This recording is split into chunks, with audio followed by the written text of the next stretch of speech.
in stock today. Now, some wondered if maybe we get a decision from LeBron James on Thursday. Did a live taping of his podcast in New York City. His co-host Tyrese Halliburton of the Indiana Pacers. I tried, but quickly got shut down. Speaking of still doing this, is there a decision that has to be made? We literally talked about this in the back recently. Okay, my fault. I didn't know if you wanted to. Okay, I'll leave it alone. That courtesy the cell phone of Dave McMenamin from ESPN. And the wait continues for LeBron. Did not reveal his plans. James did say he's looking forward to what comes next.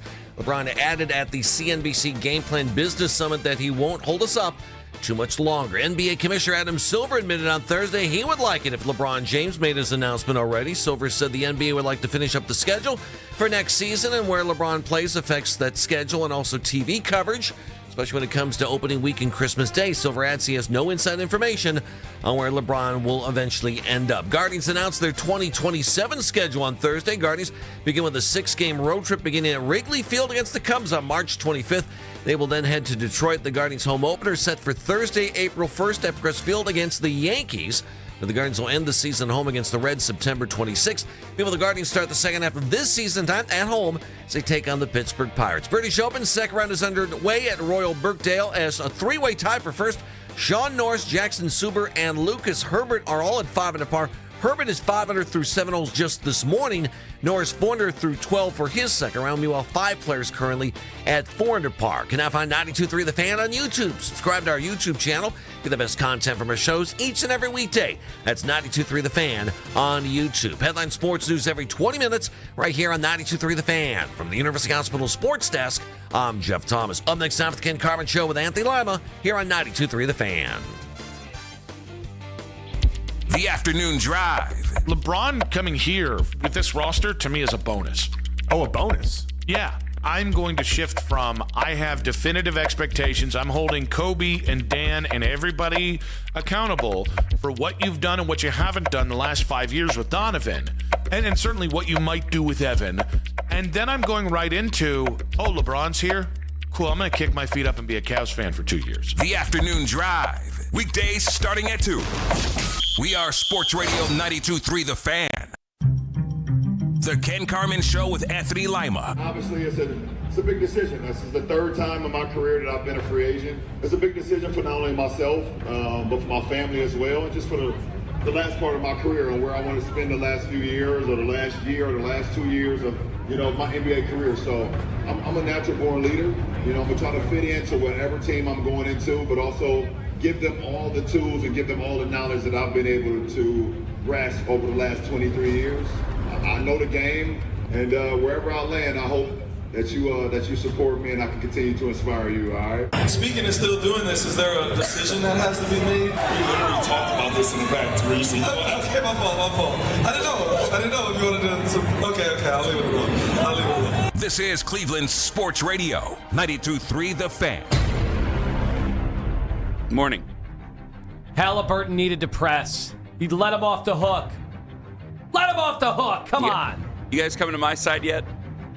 What's your side? Well, you're not on my side. I know you don't want him anymore because you're annoyed? No, I said I will take him. I do want him. I have no more. You just want him on your terms, not his. What is that supposed to mean? What is that supposed to mean? Know exactly what that means. Ken is an only child, and one of the themes of Ken Carman here at the radio station is everything is on his time. Everything's on my time. Correct. Yep. So you want LeBron, the most influential athlete in this country, to make his decision when Ken Carman deems it appropriate. When it fits under the convenience of Ken Carman. Now Ken will answer you on Ken Carman time. Mm-hmm. It's on my time? It's on my time. Okay. Okay. Well, we have certainly come out swinging, haven't we? I didn't know we were doing this to start the show. I didn't know either. I've never been more excited for the beginning of the show. Now, are you at all nervous, Ken, that on Kalshi, one of those famous prediction markets, where $135 million has been wagered on the LeBron sweepstakes, which is 1/10 of last year's Super Bowl, but probably higher than most everything else that we do in this country. Right now, Golden State is in the lead. Golden State. I don't care. The Warriors are in the lead. I don't care. Make your decision whenever. I don't care. I'm done. I kind of feel like it's today. I didn't think it was going to be yesterday. Yeah, whatever. It could be today. It could be tomorrow. It could be Sunday. It could be Monday. Who knows? Now, on the one I check, Polymarket, Cleveland is still in the lead by 2%. So it's basically neck and neck. Even though Shams, in all his latest reporting over the last 2 days, doesn't really mention Golden State. Correct. Interesting. Very interesting. No, it's not. It's not interesting anymore. I don't care. People seem to be interested yesterday in New York. Did you see the lines to try to get into that event? It was nuts. You still want to see him. I mean, he's still an icon. That doesn't change. But I'm officially annoyed. Did you guys really think he was going to announce it yesterday? No. I did not. No. And I went in, because there's days I stay in Cleveland all day. And so I went into Channel 8 midday. It was like noon or so. And immediately like, oh my God, are you here because of LeBron? Are you here because of LeBron? Are you here because of LeBron? Like you had been everybody, tipped off? because PJ was in too. And apparently he was there in case that LeBron made his announcement at the Fanatics Fest. And then, is he making the decision today? I'm like, no, it's not happening today. He's not going to do it on a recorded live to tape podcast. It's not going to happen. It's not happening today. Well, you never know. I go, well, you never do know. I'll grant you that, because I mean he's his own man. You don't know, but I don't know. I'm out of things to say other than defending myself, because apparently everything's done on my time, which is, whoo, that is some strong commentary from Tone of all people. Well, did you have better? I'm surprised my phone hasn't lit up yet from a one Keith Britton. That's interesting to me, but okay. Were there more interesting things to talk about other than this, that you wanted this to be kind of shored up? I would have watched This Old House. I mean, there's nothing left to say. What else is there to say? What have we not said already? No, what has been said? We have said. I think everybody kind of knows where everybody stands. Obviously, everybody wants him. Most everybody wants him. Is there any host in town who didn't want LeBron James? My issue, I'm sure there's one out there, but if there is one, I don't know, and I don't listen to the person. Or if they're doing it, that's probably performative. Yeah, well, I want LeBron. I've never said I didn't want LeBron, and I'm not because it's taking so long. It's not where I don't want LeBron because of that. No. I want LeBron. I want him to come here. But I've said all there is to say. And I think my problem is like, all right, when we talk Shador and Deshaun to death, there is a end point to that. Like, there's going to be an end point. This is, you get to a point where it's like, all right, the rookies come to camp next week, and then camp starts off the week after that. And then we actually begin, and we can dissect and go through the reports, and we can go to camp, and, well, this is what I think I saw, and this is what looked good, and da-da-da-da-da, and what looked bad. Like, there's an end game to that. If it's a debate on the Guardians going to the postseason, which there's never really a debate. A lot of people have faith in the Guardians to go to the postseason or to make a run towards it. Again, they're in first place, for crying out loud. They're 51-46. They're way better than they were last year, wins-loss wise. Like, okay, but if there were a debate, there's still an end point. There's an end point to things. I don't know an end to this other than Adam Silver going. Was he at Fanatics Fest too? I don't know where he was. Where was he at when he had said that he's hoping he makes a decision soon, because basically the league's on hold until LeBron makes his decision. Which, by the way, flies in the face of all the detractors saying, who cares about LeBron? He's a borderline sixth man in today's game. Yeah, that's crazy. Like, no, the commissioner of the sport just said everything is on hold until this dude makes his decision. I want you to remember that, because, see, that's the difference between me and insane, is that I'm just annoyed and just want him to make his decision so we can move forward with life either way, and I do want him here. But I'm not going to make things up that aren't true about LeBron. Like, he makes and I think you thought I was going to go up against that yesterday. I think you thought I was approaching that level, because I said, it's like, well, it's not a guaranteed ticket to the NBA Finals, but it increases your chances. And like, who was it, Deshaun, who called in yesterday, started yelling at me about it. Animated, I'm going, Deshaun, It's not they're not gonna get worse by getting LeBron James. No. I just want him to make the decision because I'm tired of having the same conversation every single day.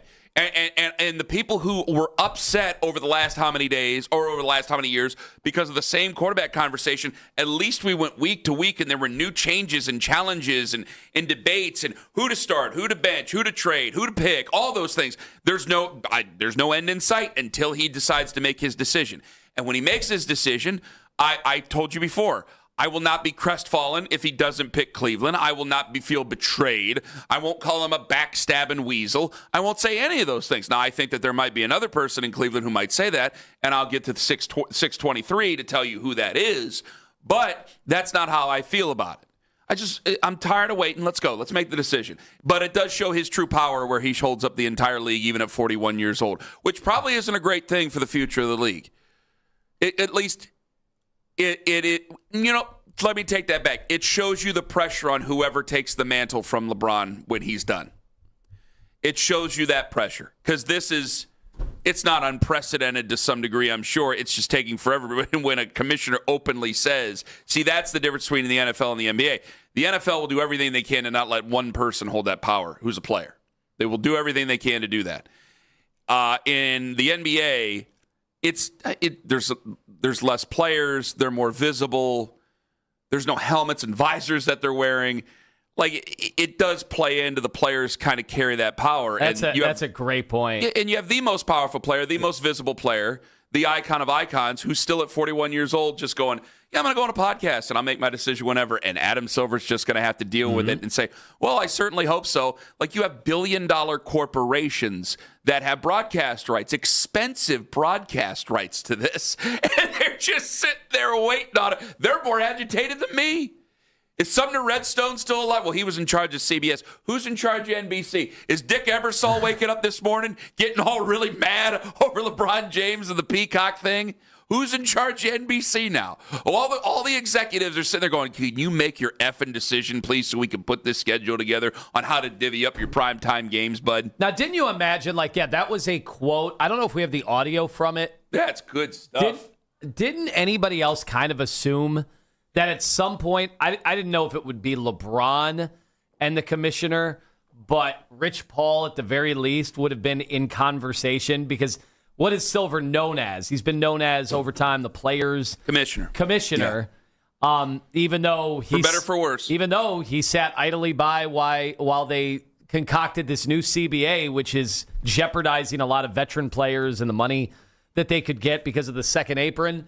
But I kind of assumed that there would have been conversation about this. So I wonder how shocked Silver truly is about the timeline of this and how long it's taking, because the last time we have the dates, 2010, it was July 8th.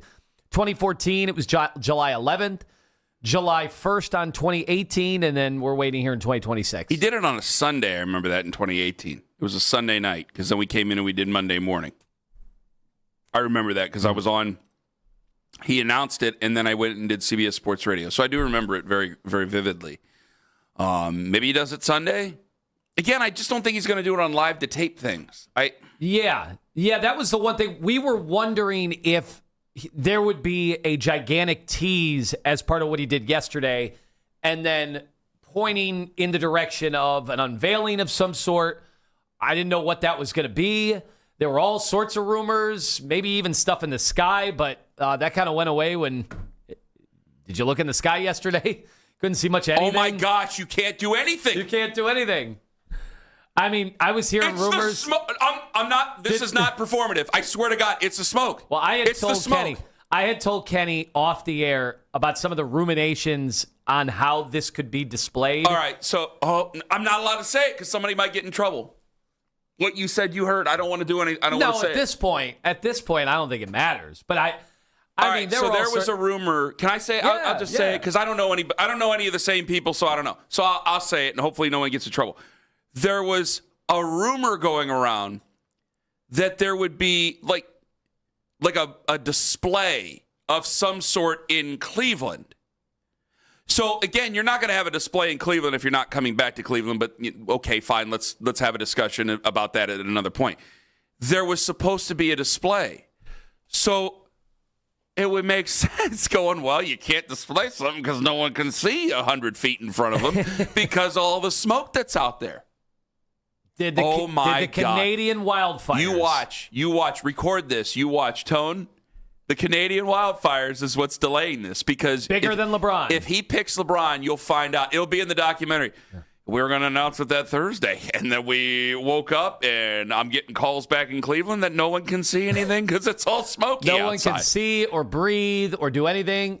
You go to an amusement park, apparently, but you can't do anything else. So cool, so fun. If you're not here, you're the only one. That one's shut down, bud. I want to open it back up, considering you can't go outside right now. Yeah, this is the perfect time. Cut through the ceiling. Open her back up there. See, if we're going to do a dome for the football, for the amusement park, it's time to bring it in full time year round. Ferris wheel's just in storage. No, they moved it down to Canton. Oh, nice. Oh, yeah, that's right. It's down at the Hall of Fame. Over at the Hall of Fame. Yeah, it's at the Hall of Fame. That's the same one. What happened to the water park? Is that happening? I don't know. You got to ask them. I'll text my cousin. I'll see what he says. Tom Benson know anything about that? I don't know. Mr. Benson passed away years ago. Years ago. I thought we were going to have this big thing. Anyway. Listen, it's in the works, I'm sure. Don't make my phone light up over other things now. Come on. One thing at a time. One slight against me at a time. One thing I will 100% agree with Ken on. If this thing is not done when we come back to work on Monday, maybe some other people will be filling in for us. Oh, wait, why? You're not going to... Because I don't know. I'll be on your side if this isn't done by Monday. No, we're in this together. Oh, yeah. If I got to sit here and deal with it for 4 hours a day, you do too. We've got long haul LeBron. Oh, no. Can't seem to shake it. I had friends of the family. I got brain fog. Trying to encourage me. Can you smell? Nope. Just smoke. I had friends of the family trying to encourage me to take this last Monday off, and I go, absolutely not. And they go, come on, why? I go, one, it's a radio show. You don't just do that. It's a performance of some sort. Two, it's supposedly the slowest week in sports, the sports calendar. It's always the slowest week in sports. I go, Anthony is hosting. I'm not just going to leave Anthony high and dry. That's not going to happen. This is not a job I hate. I'm not just going to take PTO because I feel like it. And I'm serious. I'm not trying to be a martyr. I'm just pointing it out like it would be an all-time jerk thing to do. Lima's done some things that, you know what, are Lima things. He's never screwed me over like that. That would never happen. Gotten close. Yeah, but it was big. It was big picture stuff. It wasn't like night before, like I ain't coming in. Like it ain't like that. You've never done that, and I'll never do that to you if I can. So I'm like, fine. The reason I bring that up. We're in this together now. I'm on vacation the week after that. So I'm with you, and we are with each other on Monday. If he doesn't make that decision, we are in it. We are in it now. But the more time that goes by, the more people that are on my side that were just like, hey, just make your decision. We're just going to accept fate for what it is. I've already seen that. That's definitely happening. But I'm not going to say things I don't mean about LeBron because I'm upset that he hasn't made the decision. Because those things, if I were to say those things that people have tweeted and called in about recently, it's not true. It's not true because it would be a complete 180 from me. And I'm just letting my anger speak for me, and it's not going to happen. Not in this case. Does this have the potential to mess with Ken's vacation in a few weeks?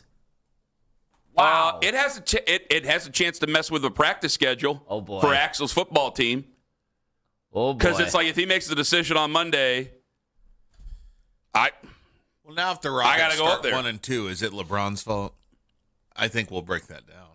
Oh, yeah.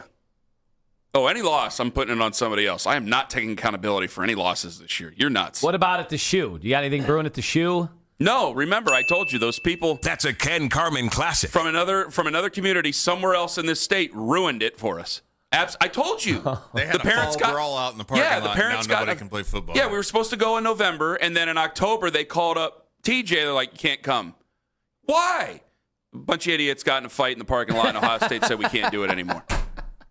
I'm going to have to call like Ross Bjork and beg the man to be like, hey, come on. Can we do a make good here? I promise me and the other dads won't start fist fighting in the parking lot. It's not going to be a bunkhouse stampede outside of the shoe, which is ridiculous. It's so interesting you mentioned that. I'm gonna propose something to you during the break. I have a question about why there's a certain sporting event where there have been no fights. Okay. And what does it say about us? All right. I will answer that. Wait, are you going to ask me during the break, but I can't say it on the air? Well, it's up to you. If you think it's I'll worthy. say it on the air. All right, we'll do that. And the maddest guy in Cleveland if LeBron doesn't come back. At least if I was him, I'd be pretty upset. Ken Carman, Anthony Lima, live on the Fan.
because of an accident, but that has now been cleared, so the ramp is reopened.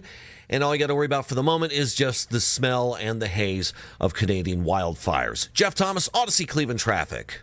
LeBron watches on. And this fall, I'm going to take my talents to... Could he make another return to Cleveland? We are the place for all the latest NBA news and rumors. We are Sports Radio 92.3 The Fan.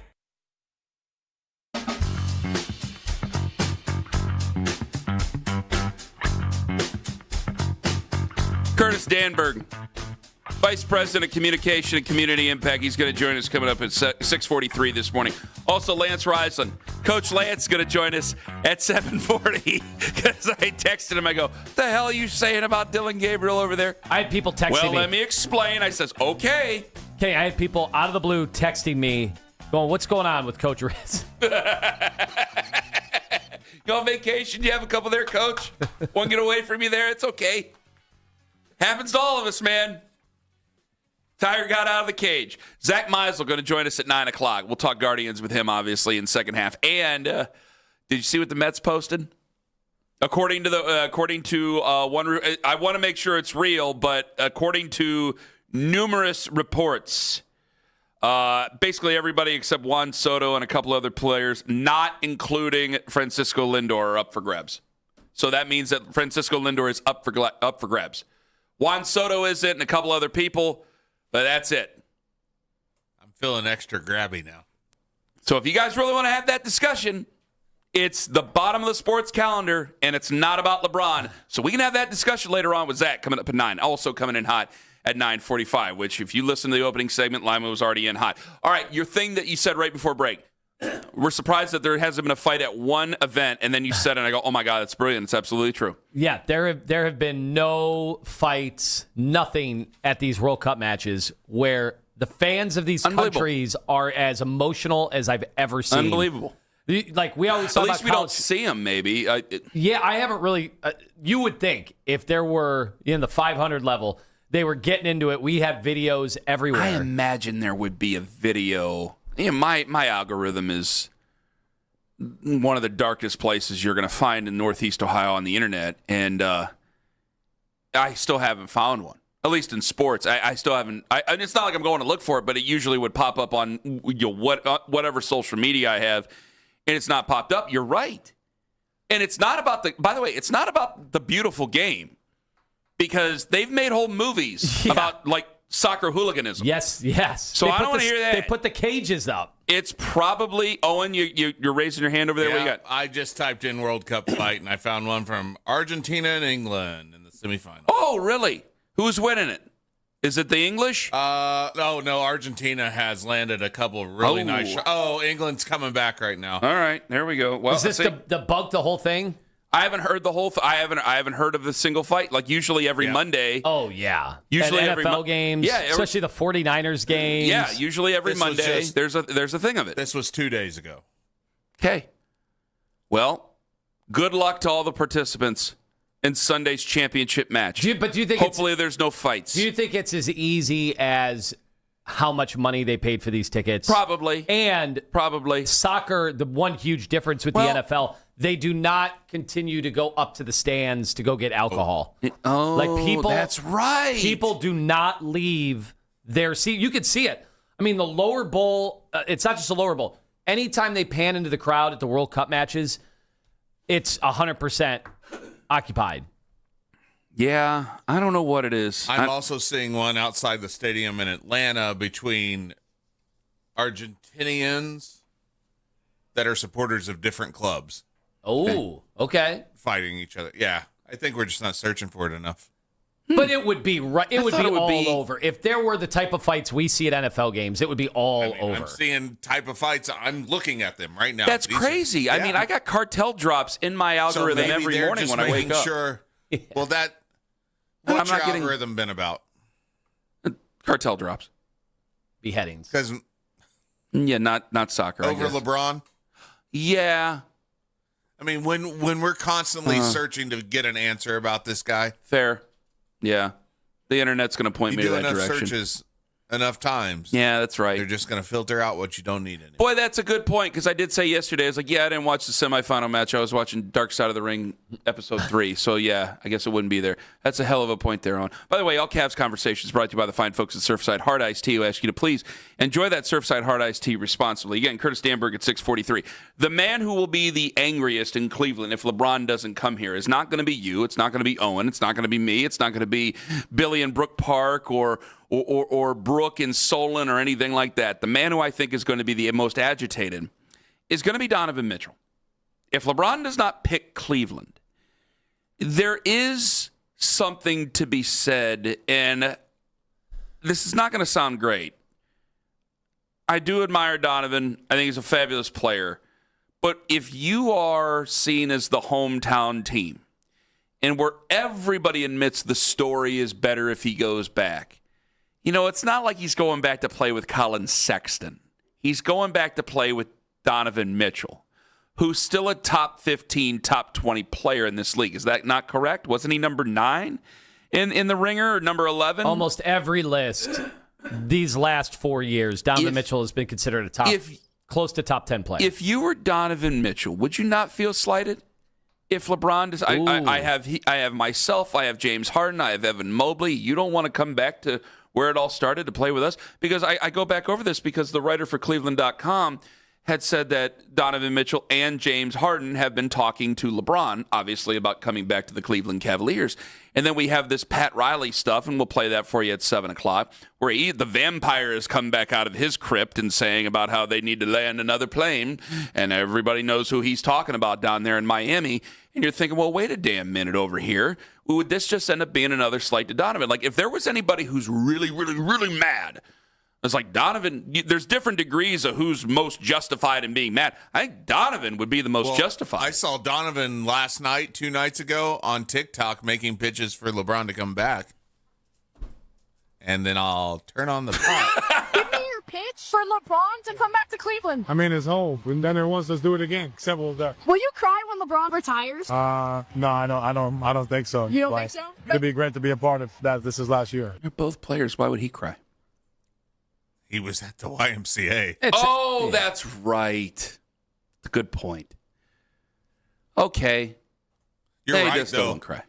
Fedor came on afternoon show yesterday. He said guys from the team are reaching out, specifically Donovan and James Harden. I have heard that Donovan and James have both been in touch with LeBron throughout the course of this offseason. Of course, Brandon Weems, who is the assistant general manager for the Cavs, is one of LeBron's closest buddies, and they were together for 4th of July weekend, so that certainly helps the Cavs case as well. But like I said, I just don't know that there's like a recruiting thing that either Tyrese Maxey can do or Anthony Edwards or Stephen Curry or Draymond Green that is going to sway LeBron. He doesn't need Donovan Mitchell to say or James Harden to say, hey, we have 4 of the 50 best players on this roster, and we just are coming off an Eastern Conference Finals appearance.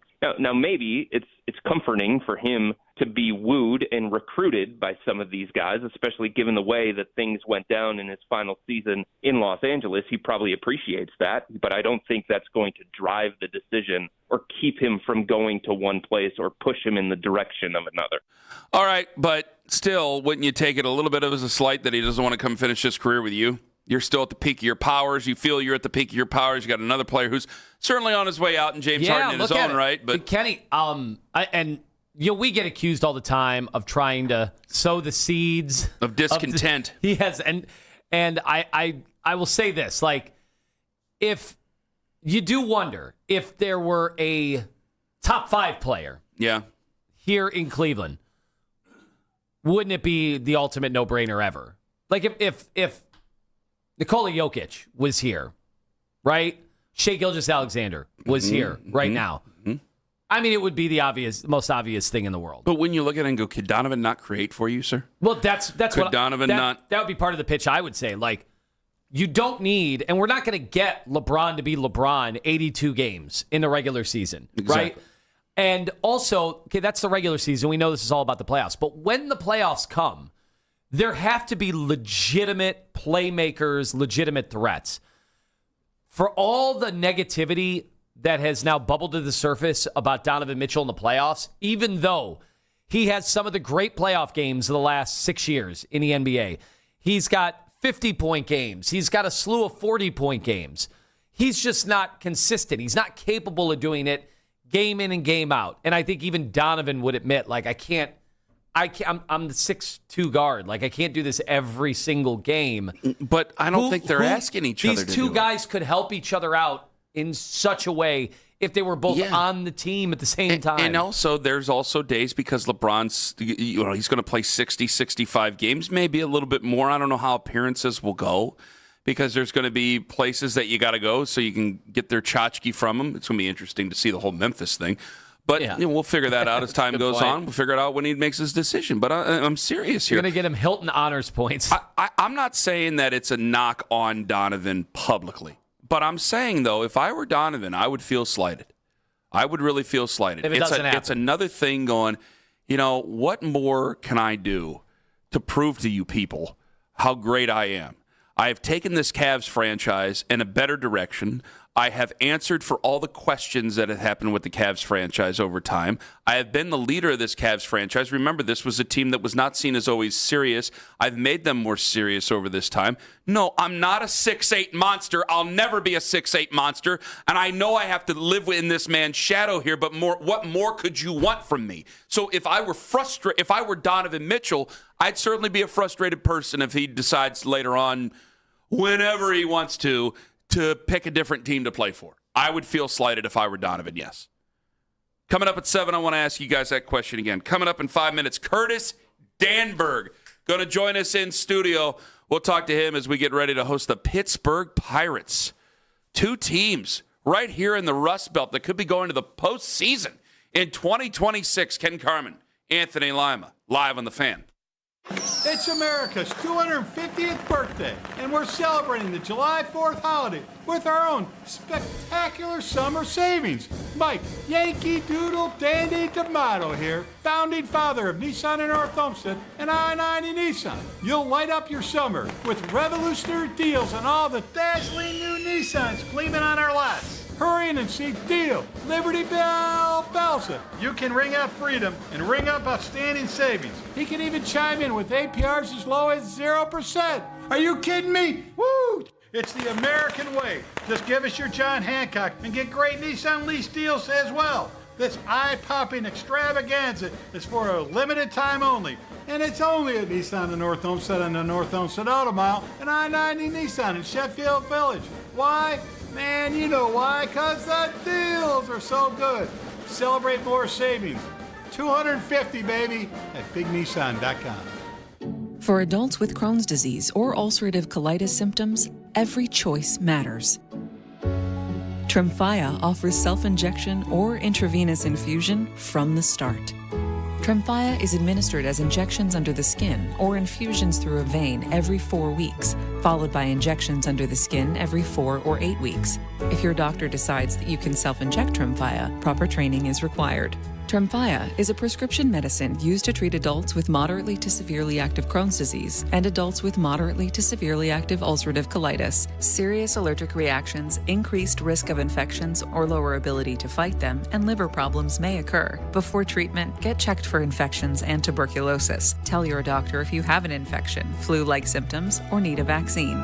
Explore what's possible. Ask your doctor about Tremfya today. Call 1-800-526-7736 to learn more or visit tremfyaradio.com. 92.3 The Fan, 2020 Sports. Now, the wait continues for LeBron James. Did not reveal his plans during his live taping of his podcast on Thursday in New York. James did say he's looking forward to what's coming next. And LeBron added at the CNBC Game Plan Business Summit he won't hold us up too much longer. LeBron is doing a live recording of his show, The Shop, today at noon at Fanatics Fest in New York City. NBA Commissioner Adam Silver admitted on Thursday he would like it if LeBron James made his announcement already. Silver saying the NBA would like to finish up the schedule for next season and where LeBron plays affects that schedule, especially in relation to national TV games in relation to opening week and Christmas Day. Silver adds he's got no inside information on where LeBron is going to end up. Guardians announced their 2027 schedule on Thursday. Guardians will begin with a 6-game road trip, and it's going to start at Wrigley Field against the Cubs March 25th. They'll head head to Detroit after that. The Guardians' home opener is set for Thursday, April 1st at Progress Field against those Yankees. The Guardians will start the second half of this season time at home as they take on the Pittsburgh Pirates. British Open, second round. Royal Birkdale is underway. Lucas Herbert is 6 under par. He's played 9 holes this after starting the round at even par. Jackson Suber is at 5 under par. He's played 15 holes this morning. 6 players right now at 4 under. Listen to the Fan Rewind weeknights 11 to midnight. All the best segments from all our shows, and can always listen on the Odyssey app. Headline sports news every 20 minutes right here on 92.3 The Fan. From the University Hospital Sports Desk, I'm Jeff Thomas. When you're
for details. Right now, for a Friday morning, your trek towards downtown Cleveland is actually nice and easy, but again, be ready for some hazy conditions and that smell of burnt Canadian wood. Jeff Thomas, Odyssey Cleveland traffic. Headline sports news every 20 minutes from the University Hospital's sports desk. We are Sports Radio 92.3 The Fan.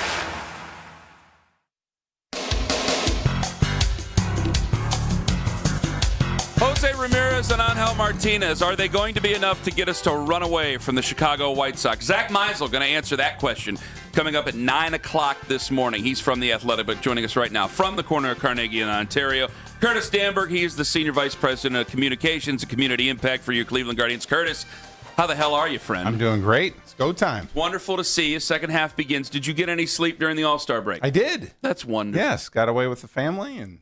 Well, really? Yeah. That's very nice. Little R&R, and now we're regrouped and ready to go. Outstanding. Let me ask you another question here. The smoke.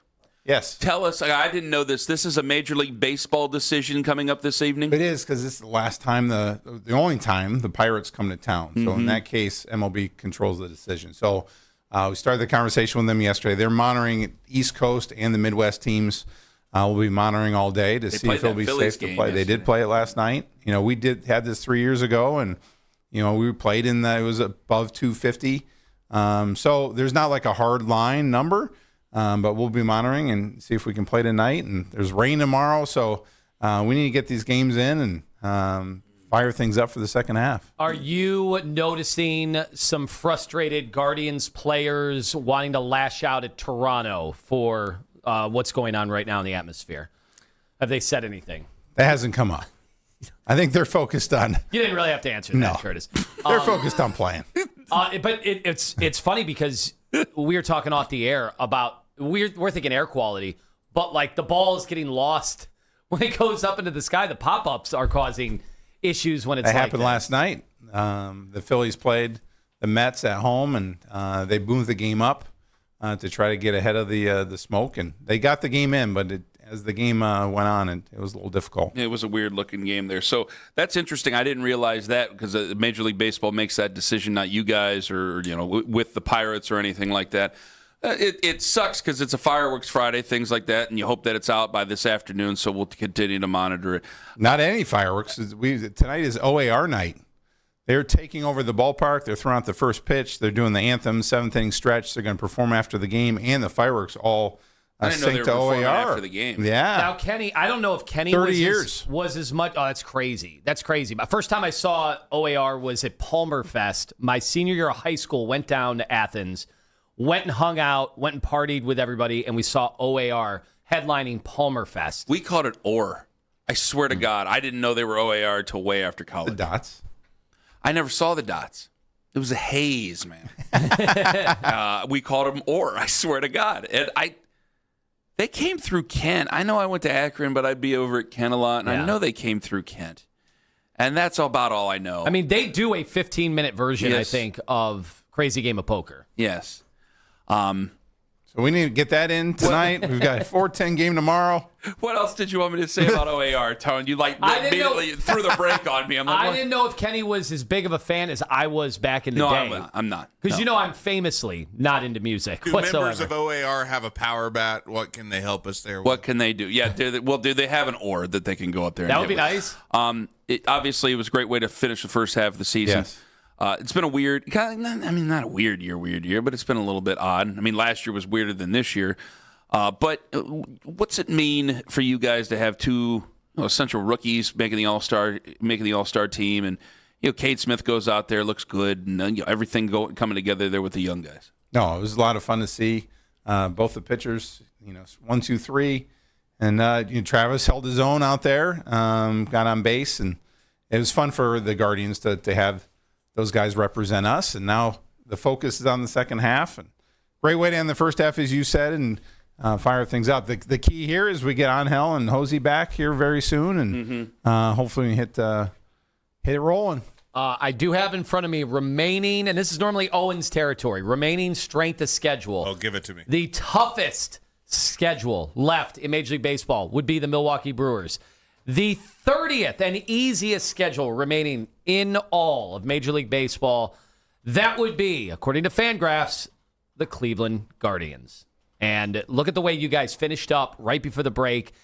And we're all hoping, man, if you can do exactly what you did in the first half of the season, I know there's ups and downs and all of that, but 5 games above 500 right Correct. now? Mm-hmm. You double that. Tyler Chicago. Yeah, if you double that, the rest of the year, if you're able to do that, and given the schedule and given that reinforcements are coming, the way the pitching was, right before the break, what you guys did to the Marlins was just absolutely fantastic. Awesome. Gave people a reason to truly believe that, we could be embarking on something special. Just need, obviously, Jose. Jose could be Jose and come back the second half of the year. It's a totally different baseball team. Yeah, and combine that with the younger players getting more experience and getting more locked in. Hopefully we're off and running. How surprised are you that it's the White Sox and not the Tigers kind of neck and neck with things? Very. Yeah. I think the Tigers, but they've been playing a lot better, and we were down 15 and a half games. So we learned last year that it could happen, so we need to make sure we take care of our business, and that's the most important. What's this shirt I'm holding in my hands? That is Curtis the Gamber? Jose Ramirez camp shirt. So think Hawaiian shirt that we've done the past couple of years, but there's no flowers on it, so they call it a camp shirt. Outstanding. But a fun giveaway tomorrow, 4:10 game, Kids Fun Day on Sunday. Twins come in for 4, including a day game on Thursday. That's okay. So Twins are coming in. So when exactly is the giveaway? Saturday. Tomorrow, Saturday, 4:10 game. Saturday. All right. So you get the shirt on Saturday. Tickets are very limited tonight and tomorrow. Oh well, we're expecting sellouts. Pirates are in town. You got Paul Skeens coming on Paul Sunday. Skeens on Sunday. Yeah, against Tanner Bybee. It's not been the same type of year for Paul Skeens that he had last year. No, but he's still pretty good. I think he's a bit injured. I think he's pitching with something there, and he just won't really say very much over there. But either way, we hope we beat him. Are you surprised that they're kind of in the thick of it over there in the NL East? No, NL Central. They have some as far as the Pirates. Yeah. No, I'm excited for them. They've been down for a long time, and they're hitting. They have a lot of young talent. So. How do you feel about them in terms of like Pittsburgh Steelers Browns is obviously it's a neighbor next door rivalry. You put a fence up and you scream at each other. How do you feel about the Pirates? I think there's an opportunity there for a rivalry. As they're getting better, being only a little bit over 2 hours away, they're closer than Cincinnati. Our rival are the Reds, but we're actually closer to Pittsburgh. And are you allowed to discuss realignment at all? Potentials. Not really. Like Okay. Like we don't have a. If you were a going voice. to, I mean, wouldn't Pittsburgh be in it though? Yes. Okay, because it's an easy trip. That's an easy trip. And you It'd don't be have, great. Yeah, because I mean, if you played a 1:00 game, be back home for your homestand. I mean, you could play golf later on that evening if you wanted to. And the city rivals. Like, Yes, be perfect I'm for in. you. All right, Curtis, thank you so much for coming in. Tell everybody how they can get tickets again. Very limited tomorrow And tonight. So make sure you get on over there and go to the website. Go to all the machinations. Curtis knows better than I do. CLEguardians.com as well as the MLB Ballpark app. And this is if you can see it on YouTube Live, it's a handsome shirt. You know, bro. It's a very handsome shirt. Home run pitch. Yes, you're going to love this. This is the Jose Ramirez camp shirt, not a Hawaiian shirt, but a camp shirt. It's basically in the same as a Hawaiian shirt. I'm not necessarily in the kitchen with David on QVC here, but this is fantastic, and you're going to want to come and get it. It's fantastic. You're going to love it. Your kids are going to love it, and you're going to wear it for generations. I know mine will. Curtis, as that. thank you so much for your time. And because Curtis is in here, and we love it when Curtis is in here, we want to do a giveaway. Caller 8-216-474-0092. It's your chance to win a 4-pack of tickets to see the Guardians take on the Twins. It's Tuesday, July 21st. Yes, the Twins will be in town. 6:40 p.m., Progressive Field. Caller 8-216-474-0092. It's all courtesy of the Cleveland Guardians and Sports Radio 92.3 The Fan. Of course, I'm not going to ask Curtis while he was there about, potential Francisco Lindor stuff with you guys. We'll wait until he leaves the room. I'll ask Zach Meisel about that coming He's up not at off 9 limits. o'clock. We're going to get him. So. Yeah. Well, yeah. No. That's just my personal opinion. Is he worth $30 million a year? Because I was willing to say somebody else was at one point. Take Quan's portion of money and give that to. I want to make an argument why we should sign him to something reasonable with Zach coming up at 9. But yeah, 216-474-0092, caller 8. You're going to win a pair of tickets to go, or a 4-pack of tickets to go see the Guardians take on the Twins on Tuesday, July 21st. We got Coach Lance coming up at 7:45. He tweeted something wild about the quarterback controversy coming up at 7:40. Up in 5 minutes, the vampire is back. And he's trying to take your player away. Ken Carman, Anthony Lima, take us with you to work in that free Odyssey app. NEOFence.com, Northeast Ohio Fence and Deck. Folks, call my friend Jim Randall, family-owned and operated company. Been that way for 40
The way I think about it is we have to finish up the schedule, and where LeBron plays will affect the schedule. So I would like him to make his announcement already so we can finish the schedule, because as you might imagine, the teams are calling us, the networks are calling us, and everybody wants to lock in the schedule. But it will influence how we set the schedule, how we set opening week, Christmas Day, etc. So I need him to make a decision, but the direct answer is I have no inside information. That's Adam Silver on CNBC. That's commissioner of the NBA. So for everybody who says LeBron's dead and gone to you, I'm sorry, you can't deny that. That is supreme power. Tom Brady never had it like that. Peyton Manning never had it like that. Patrick Mahomes doesn't have it like that. Mike Trout, Shohei Ohtani, they don't have it like that. That's one guy. That's unbelievable. That's unbelievable. I wonder if that is when you think about how big of an icon he is, and then you hear a commissioner say that's a totally different level right there. I wonder if that surprises people that at this stage of his career, this far into it, is this the 24th year? It is unbelievable. To me, it's just unbelievable. Like he's the president of sports. He is the master and commander of sports. To be able to do that to an entity like that, because it's a big business. I know you can say, well, the NFL's king. Okay, fine, but I've never seen a whole league that's of major status like the NBA is just being held up by a guy. And for the people who hate LeBron James, obviously, that's going to add more fuel to your fire for those of you who do. But honestly, if you've been listening here the last almost 3 weeks now, where every day has been a conversation about LeBron James, you probably don't hate LeBron James, and you probably can't hear this because you're just waiting for him to make his decision so you can tune back in. When it comes to LeBron, though, I do, like I said this, I'm not mad. I'm annoyed. I am annoyed right now. I want him to make his decision so we can move on.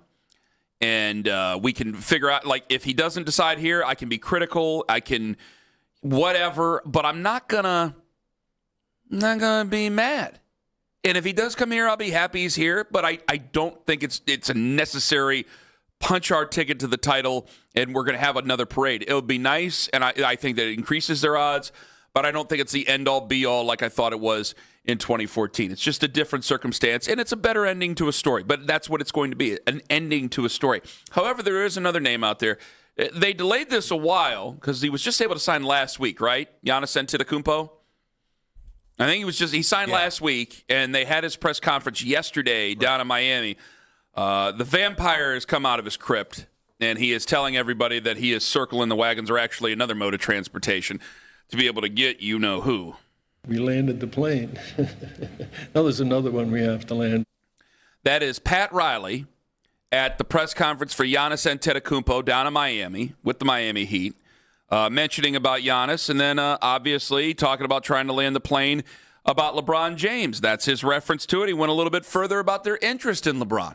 Well, that definitely helps when you have the top 5 player in the world, maybe, So, I mean, you want to argue about that, go ahead. I mean, that's what your job is. But as far as the 24-year veteran, that is something that would happen organically. I hope I'm not talking out of both sides of my mouth here, but you never know that you're ever going to win a title until you win one. But you'll never win one if you don't have the talent and the coaching to do it. From that standpoint, this is a team that we have right now, and I'm happy with it. And I think, this is Spo's challenge, and I don't want to put any pressure on him, but he knows what he wants. He knows what we have to do. So we'll see what happens in the future. That's all. And this is a day-to-day process right now. I'm not the biggest Pat Riley fan in the world, but I also have a mountain of respect for Pat Riley. Maybe it's a Pacino look that he has. I'm not sure. But I really always have had a lot of respect for him. And when he speaks, I listen. And this is the first time I ever get, nervous. Honestly, Steve Kerr talking to people in their car and say, yeah, put that on Twitter. Steve Kerr, I'm laughing. He's doing it as a gag. Didn't take it seriously. Doing it as a gag. I know that, we've had the jokes about Gary Payton talking about it and Bob Myers showing up on the podcast. And Bob Myers is a tremendous front office person in his own right and is a Hall of Fame front office man, general manager, team president. But there is something with Pat Riley, and probably it's because of the history in Miami with LeBron. I would say that's probably 80% of it where I'm going, okay, I have to listen to him. Like, of the other teams, you take Miami the most seriously, don't you? I know that Golden State, you're paying attention to the poly market and Kalshi and the everyday prediction markets. That's what they're called. And I know they have, Golden State right up there with Cleveland? Golden State on Kalshi took the lead. Okay. I take Miami the most seriously. And I did last week, and I do this week, and I did the week before. I just take them the most seriously out of all of it because it would be the closest thing to Cleveland if he didn't want to come back to Cleveland to end the story and still have a chance to win a championship. Yeah, it was. I'd be lying if I didn't admit that just hearing Pat Riley say that and knowing what Pat Riley was able to help pull off, years ago, back in, what was it, 2011, 2010? I mean, 2010. Like, now he's 81 years old, so... I don't know. It doesn't mean he's not sharp and he doesn't know what he's doing. I don't know. You're not asking him to coach of a Miami. From the day to day or as far as pitch meetings or anything like that. I don't know how involved Pat Riley even is anymore. Like they made their move to go get Giannis. They completely depleted their depth, so they are desperately in need of veteran minimum type guys to help fill out a roster because right now that team can't compete for a championship. I'd put the Cavs ahead of the Miami Heat right now. As down as everybody was on the wine and gold, and rightfully so with what happened against the Knicks, the Cavs are still a better team, even with Giannis. And look at the Giannis injuries, in recent years. We talked about that when we were debating pursuing Giannis. Giannis is unbelievable when he's able to play. He cannot shoot. He's given up even trying to shoot the ball. There's no more, spacing or anything like that, but he's just going to kind of bully his way to the basket. They could use LeBron, and we could talk about fits or whatever. I told you, I think LeBron fits with any team, all 30. I don't think it's going to be some big hurdle for teams to figure out how to bring in one of the highest IQ players in the history of the game, who's also one of the best, if not the best player in the history of the game. With that said, I still think he's picking Cleveland. I haven't put any money on it or anything like that. Like, I got buddies who have put money on it, and they are in queue and waiting for season tickets because we talked about how that was frozen until this decision comes down. Yep, I'm listening. So, the confidence level, like I saw some people over the last 24 hours start to get a little nervous. There's always going to be a little bit of nervous because it's LeBron. There's nothing to be nervous about. Why be nervous? Well, nervous that, the Cavs are going to be sent scrambling if this LeBron thing doesn't happen. See, that's what I don't want. I don't want him to do it. We've had several questions sent to us. Let me ask you another question. Get back to it here. Do you believe that there is something? Not believe, because I remember you told me something while we were golfing last week, and I just didn't see it, so I apologize here. Has something been agreed to in principle with James Harden? Right. So I have wondered about this a lot. Notice how quiet it's been with James, and we got several emails even overnight. Please. Yeah. Well, when Fedor, we played the audio earlier. We've been playing it all morning. Fedor says, well, the pitches have been made from Donovan Mitchell and James Harden that they've been talking behind the scenes. Look, the only way any of this stuff was made possible was by getting rid of Darius Garland's contract, bringing in that trade James Harden, and then the flexibility of Harden tearing up his player option and taking a discount on what he was supposed to get paid this year. That was the only way we were even going to begin to talk about improving the basketball team and maybe pursuing LeBron. And at the time, we didn't think veteran minimum was in play for LeBron. Some people are starting to think that's possible. I don't know. I still believe it when I see it. I still think he sees it as a disrespect. Yeah. And I still think he sees it not just as a disrespect to ego, but he's going to get paid what he's worth by one of these teams. Maybe not he's going to have to make a full sacrifice. Value. You're going to have to take a sacrifice there, but you're not just going to take a full bath just to play basketball. But notice there's been nothing from Harden. Like Donovan Mitchell was just at that soccer game. Real quick, I'm sorry. Adam Silver comes out and says that we're holding up the entire league year based on my decision, and now you're going to pay me league minimum for veterans? That's not going to happen. Go ahead. Sorry. Yeah, well, then maybe that's why there's all the rumors about a documentary behind the scenes that he's going to have the full cut of. Please. But the James Harden stuff is so fascinating to me because he is still a prominent player in this league. He still had a big role in a team getting to the Eastern Conference Finals last year. I know we've debated how good he played, but it was up and down, but he could still play. There's no doubt. And he's been very quiet. And when I hear that there have been conversations, even multiple conversations behind the scenes, The way I had always envisioned it was the minute the season ended, James Harden and Donovan Mitchell were on the horn with LeBron James. That was my thought. Now, there's been no reporting about any of that until Chris Fedor said what he said. And my question is, are they still pitching, or has this thing all been decided? We've thought LeBron has always known, at least for 2 weeks, what he was going to do. Be decided. But what about Donovan and James? It has to be and decided. have they been in cahoots and they've been quiet out of respect for LeBron James? Well, obviously, you have to be you have to give him his proper respect, so you have to play that game. But you just said this is why I asked you about James Harden here, and I don't want to keep going around what we want to go around, but I got to get back to this. I wanted to ask you about James because that's the last thing I want them to do is scramble and do something stupid. Guys, you still have a really good basketball team. I know you have no faith in him. I know you're down. I know there's a malaise, man. And I wish I could talk you into something different, but I can't. They got swept. They gave up a 22-point lead. That's all there. That's all true. You've questioned their heart over the last how many years.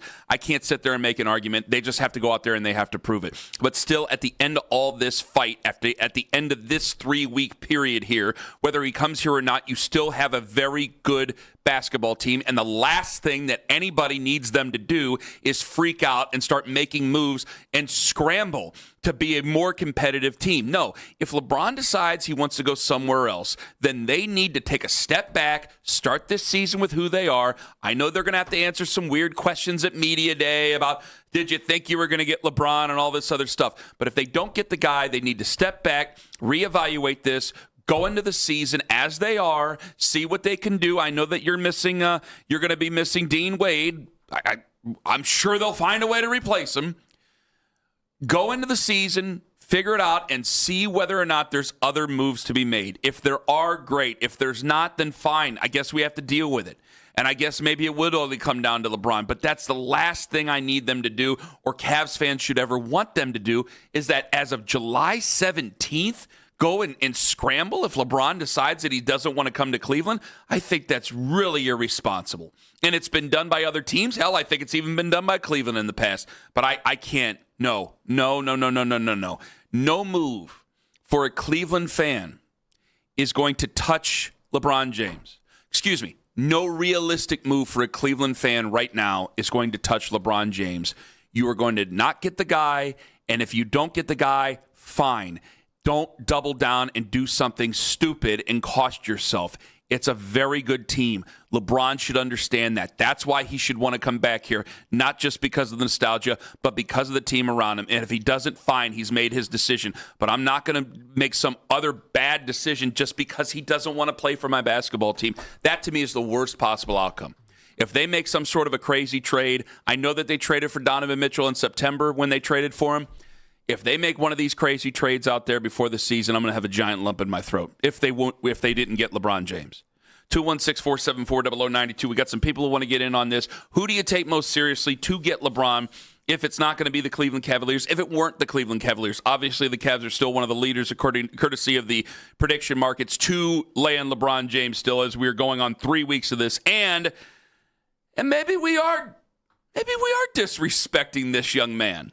Something that Coach Lance got me thinking about yesterday. It's coming up in 5 on the Fan. Hey, it's Anthony Lima for Fanatics Sportsbook.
started his round at even par. He's got a 2-stroke lead right now on Jackson Suber, who's at 6 under, playing through 17. Can now find 92.3 The Fan on YouTube. Subscribe to our YouTube channel for the best content from our shows each and every weekday.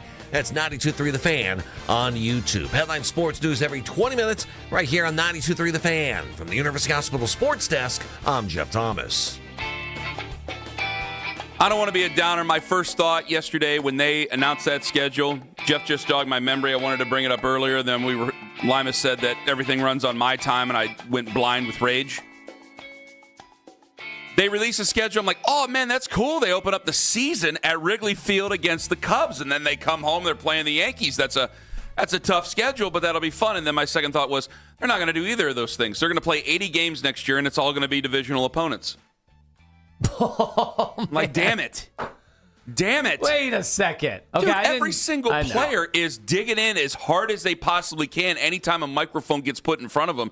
Like, guys, we are ready for it. Is going to be a Savannah Bananas update throughout probably until this time next year.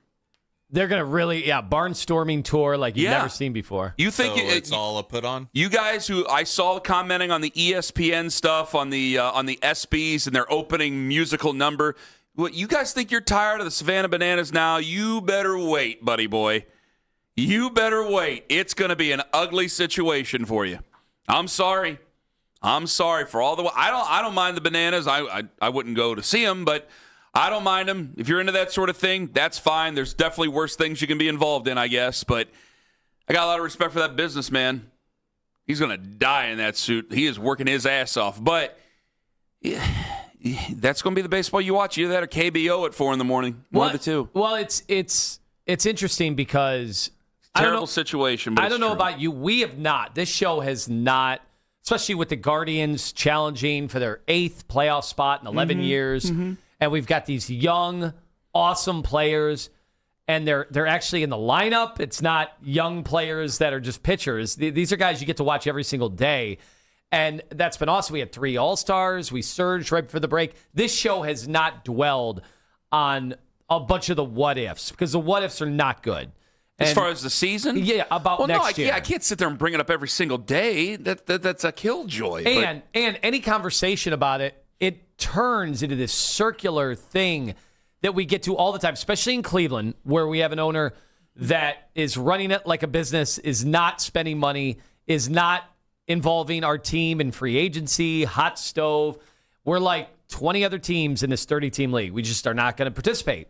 So our fans want to see Major League Baseball fix aspects of the CBA. Because if they did fix the CBA once and for all, like and made it more basketball NFL, I think we'd win a championship very quickly. I really do. Well, because it puts so much more of an emphasis on, the decisions the front by office. The front office, and it's not just all about development and all about getting lucky. There's other things that would, really, I think you're right. I think that would help us in so many ways. The issue is, like we've kind of thrown out during hack topic series in the past, how many games next year would you give up to get the salary cap that we want? Yes, that would come with a floor and all that. But how many games would you give up? Like, what would you sacrifice in the short term to get what we Cleveland baseball fans would want in the long term? And it was crazy. I mean, we had people saying I'd give up 2 years of Major League Baseball. And I'm like, well, 2 years is that, how many people would be done on this earth? How many listeners we have right now would be done on this earth, never see another baseball game? Like 2 years, a little extreme. I just thought, taking a bite out of next year's apple. A little bit of short-term pain for the long-term gain. Interesting to hear that come out of your mouth. Mm-hmm. If it's for the greater good, fine, but you got to remember, I'm losing another year of Jose Ramirez. Right. Which is I'm losing a year out of guys out of there going into their prime. So you got to root for there to be labor peace as soon as possible, but you also have to be realistic. Like these guys in this union, and John wants them to go out there. Now, John can't speak for himself right now. He's in Philly, but Calavita's over there. I think the players are going to win. It's like, well, no, I think the owners are always the owners. The owners are the billionaires. The players are the millionaires. Yeah, they got a lot more money than they ever have, but you also have to remember that they can stall them out with the best of them. And if they want to stall him out, they can. That's usually why the players don't always get what they want, because when you've got millionaires fighting with billionaires, it's still the same principle as it is in so many ways in other labor negotiations. So for Major League Baseball and their players, this sucks, because I do think that Major League Baseball, some people disagree. I think it's having a resurgence. I know who the players are more than I have over the last decade, over the last 5 years, the decade previously, other teams as well. Now, personally, I've had more time to watch baseball and have marked it down and have watched more games over the last 4 Guardian seasons than I had over previous, and I hate admitting that, but it's true. There's so many things that are going well for it. And I don't want it to go back to 1994, because even though 1994 blossomed into something great, it also blossomed into something controversial. Mm-hmm. And I know they mess with the baseballs anyway, so I'm not going to sit there and act like none of it's or all of it's above board. But going into next season, it does seem to be exciting, and it looks like we could have 3 straight division titles. What that means to people, I don't know. I asked Zach Meisel about that coming up at 9. It still means a lot to me, damn it. I don't want them to have any time off. I mean, you look at some of the stories that we've talked about this summer. I can't imagine what it's going to be like next summer if there's no baseball, for crying out loud. I'd rather have a LeBron conversation than every single day talking about guys in suits going in and bickering with each other over baseball. What's Brendan Sorsby up to next summer? Hopefully getting ready for the play for whatever team he's drafted by. Maybe he can take that booster with him. I don't know, man. The summer of Sorsby. It's awful. So this is something that you do have to, it's not every day, but it's something you got to monitor, obviously. 216-474-0092. Let me ask you this. I actually don't want to ask you this because Lance Riesland joins us at 7:45. Actually, 7:40. I love Coach. I love him. When he wrote what he wrote 2 days ago, though, about Dylan Gabriel, if I was in a car, thank God I wasn't looking at my phone. Because I was at home and I go, I can't believe what I'm reading right now. This is unbelievable. I lost total focus. Is there an argument I can make for that, or should I just let Coach Lance try to convince me of it when it comes to Dylan Gabriel? He wrote start. I went, that's way too far. However, hear me out, and this is where I'm trying to listen. See, this is what I hate. I try to follow somebody halfway, and then Joey makes a video of it, and I get killed on the internet for it. Because I think it's better for everybody involved to just send Dylan Gabriel on his way to another team for a 7th-round pick, wash our hands of each other, and move on. I don't think Dylan Gabriel likes it here. I don't think his family likes it here.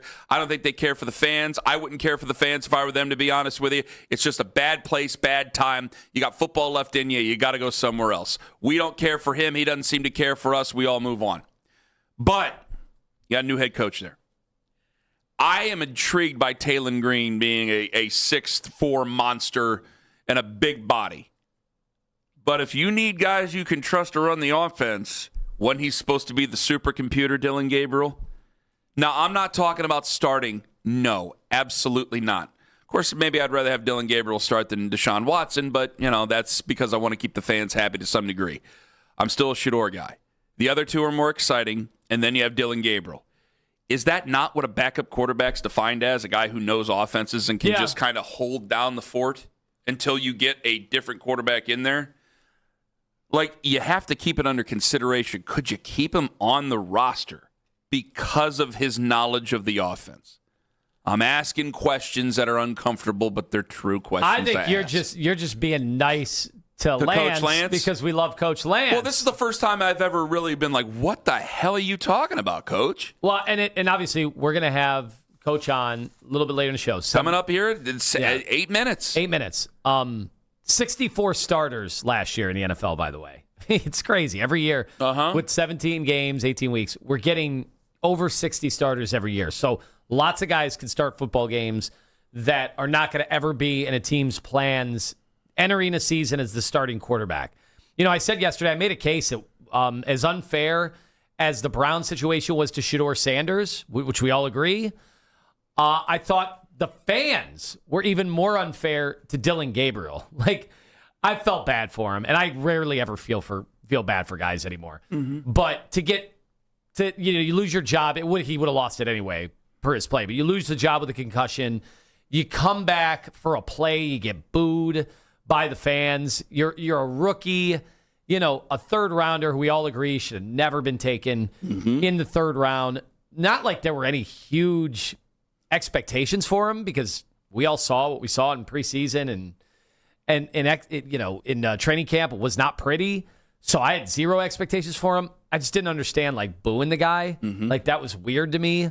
Like normally you welcome rookies in and there's a honeymoon period. Like he didn't get that at all. People hated him from the get-go. I still wonder if there was a little bit of booing because everybody knows it's Kevin Stefanski's pick and they were mad at Kevin Stefanski. It could be, right? So I thought that had something to do with it. Not everything. I'm not going to sit there and make excuses all the time, but yeah. I think not. I think there was something that had to do with it. But I look at what he does.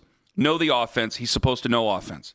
Minimize turnovers. That's the first thing that some of the anti-Shador people like to throw in my face and go, look at the touchdown interceptions. I go, you got to watch the games. Tell me you watched the games and tell me you didn't. You were more comfortable with Dylan Gabriel out there than Shador Sanders. You're lying to yourself. But if we did want to just go by numbers here, know the offense, minimize turnovers as best you can.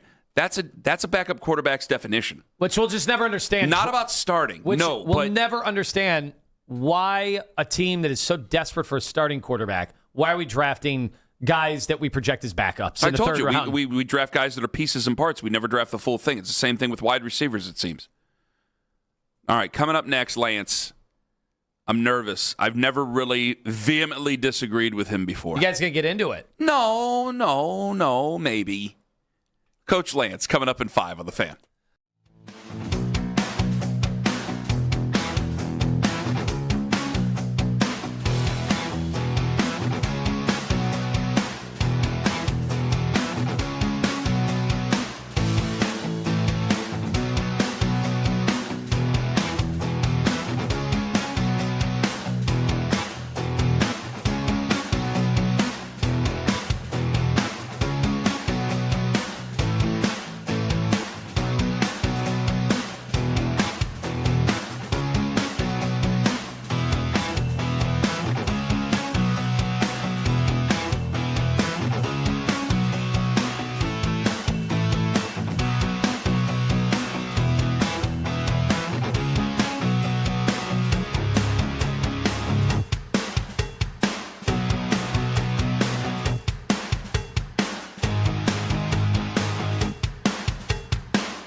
to 923thefan.com or favorite 923 The Fan on the Odyssey app for all today's headline segments. Headline sports news every 20 minutes right here on 923 The Fan. From the University Hospital Sports Desk, I'm Jeff Thomas.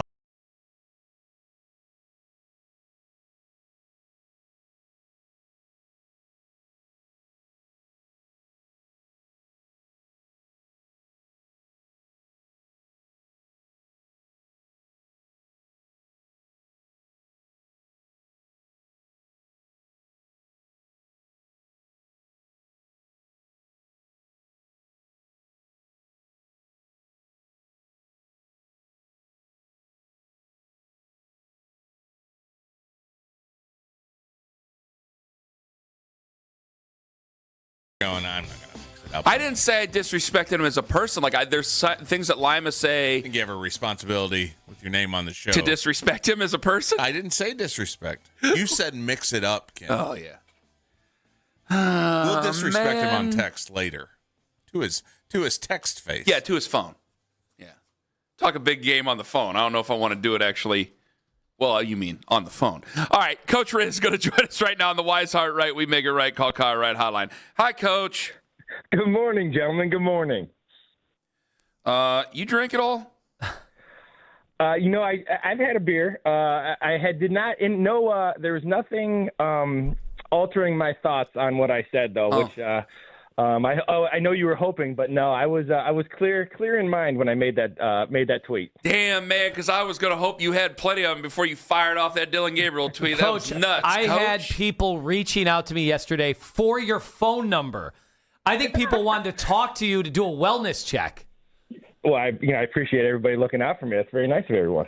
So what are you trying to tell us about the, okay, I got there were people going, I can't believe, and you're always nice to people, and there were some nasty comments. I was like, well, hey, Coach Lance going to run towards coaching. He's going to try to coach them all up and find the bright spots out of any of them. You can only play with how many you got, so you're going to find it. And I do appreciate that and admire that, Coach. I do mean that. Now that I'm done kissing ass, let's tell it how it is. You can't go into a season with Dylan Gabriel as a starting quarterback, Coach. What the hell's going on over there? Well, I will say this. First and foremost, I've made it very clear that I think Deshaun Watson and Shedeur Sanders have kind of moved themselves in front. I thought they had some pretty good summers in terms of improving themselves. The point, that's a lot different than saying Dylan Gabriel has no chance. For me, when I say a player has no chance, I don't care what level it is. You're done evaluating then because you have confirmation bias. And if you go to a practice and you watch Dylan Gabriel, whatever quarterback position you want to pick, but let's just stay with Dylan Gabriel. If you have confirmation bias as a coach, as a person, then you're going to get what you want at some point in that practice. And I don't work that way. So when I look at Dylan Gabriel, I want to see what he can do. I want to continue to coach him. I want to see what he can do in this new offense. And really the point of the tweet was to say, I think the other two guys are in front. There's no question about it. But to say this guy has no chance to even compete before the pads go on in a new offense with a new head coach, with a new offensive coordinator, just doesn't make a lot of sense to me. And for me, I want to evaluate every player on the roster. If you're a team looking to win, then I'm not going to pass on a guy because of what happened before. I don't care that Deshaun Watson hasn't been good in 6 years. I don't care that Shedeur Sanders only has 7 starts. I'm trying to evaluate everybody to give this team a chance to win. And if you don't do that, you're not doing your job as a coach. That was kind of the point of the tweet, that you can't write people off because then you don't evaluate them anymore. Well, let me ask you, when Dylan Gabriel was coming out, did you have any kind of a grade on him? I don't know what the Coach Riz evaluations look like. I know everybody gives grades now, first-round grade, second-round grade. Did you do anything of the sort for Dylan Gabriel? Oh, yeah. I had I was actually, as I made the tweet, I have had some very poignant comments of my thoughts on Dylan Gabriel, which I thought was pretty funny. But when he came out, I thought he was a system quarterback, and everybody thinks of a system quarterback or a quarterback that manages the game as a bad thing. That couldn't be any more than the truth. If you're in a system offense, that means a Kevin Stefanski where there's a lot to it, but it simply said when the play is called, you run the play. There's not a lot of varying off it. That's where he was very good. So he's good on the run. He's good. He's a smart guy, so he can get you into the right run game on first down, underneath center, wide zone, boot off the wide zone, levels concept. And then you get into these big personnel groups where you spread people out and you have to make quick decisions. Now, that being said, he didn't do it last year. The things that he does very, very well, getting the ball out, being on time, managing the game. That means when you manage a football game, that means you take advantage of vertical shots when you're there. He did not do that. He did not take advantage of those vertical chances. When people say he's a check down Charlie, that's a good thing. If the vertical concepts aren't there, then you check it down. But he was just doing that before the vertical was there and he was missing it. So all those things tie into it. But the idea of what he meant to a Kevin Stefanski offense, I thought it was a very good pick. You're talking about what fits my scheme. This is a guy who can throw well on the run. He throws well from different platforms. Did it at Oklahoma, did it at Oregon, did it at Central Florida, threw for 18,000 yards, 155 touchdowns. In a system offense, there are some limitations. And once again, this is not about him being a star. This is about him having absolutely no chance when the two guys in front of him have a lot of questions as well. And for me, that's where the tweet originated, and that's the evaluation is what it is. And when you talk about like credibility and things like that, well, the quarterback position is hard to kind of gauge, and it's hard to make sure that your evaluation is correct. But you stick by your evaluation and what you see. And what I saw was a guy that fit that offense very well. Now, this offense is going to be very different, but I'm not counting them out before they've done anything. I'm not having that, well, he stinks. I don't work in the stinks category ever. You try to do what we do for a living, Coach Riz, and you'll see how quickly those words flow right out of your mouth. I understand that for sure. Well, and that's the thing. I totally get that. And the idea of him being a starter, that makes sense. I don't know if he can be a starter, but when you only have a 53-man roster and you need, one of the things I said about Taylor Green, one of the values he brings is being a scout team quarterback who can run and throw. That's valuable to a defense. And, I don't know if everybody sees that, but once again, the big thing is I'm not counting anybody out because I want my evaluation to be play to play and watch the entire practice. I don't want to say, he's going to throw a bad ball. Now I want everybody to go, oh, he can't do it. See, he can't play in the NFL. Why? Because he threw a bad ball because Carson Schlesinger made a good play? No, watch the entire practice. It still might come that he can't play. But that's not coming with like eyes that already thinks he stinks. That's just not how I work. So I'm just going to put words in your mouth. Actually, I'm going to ask you. So you don't care about completion percentages during training camp and touchdowns thrown during training camp, right? Oh, absolutely not. I couldn't be, and I don't mind saying this. I don't think if you don't have context within a practice, completions during a practice absolutely mean nothing to me. What is the defense doing? What is the drill? I remember last year there was a couple times where they were working Hail Marys at the end of camp.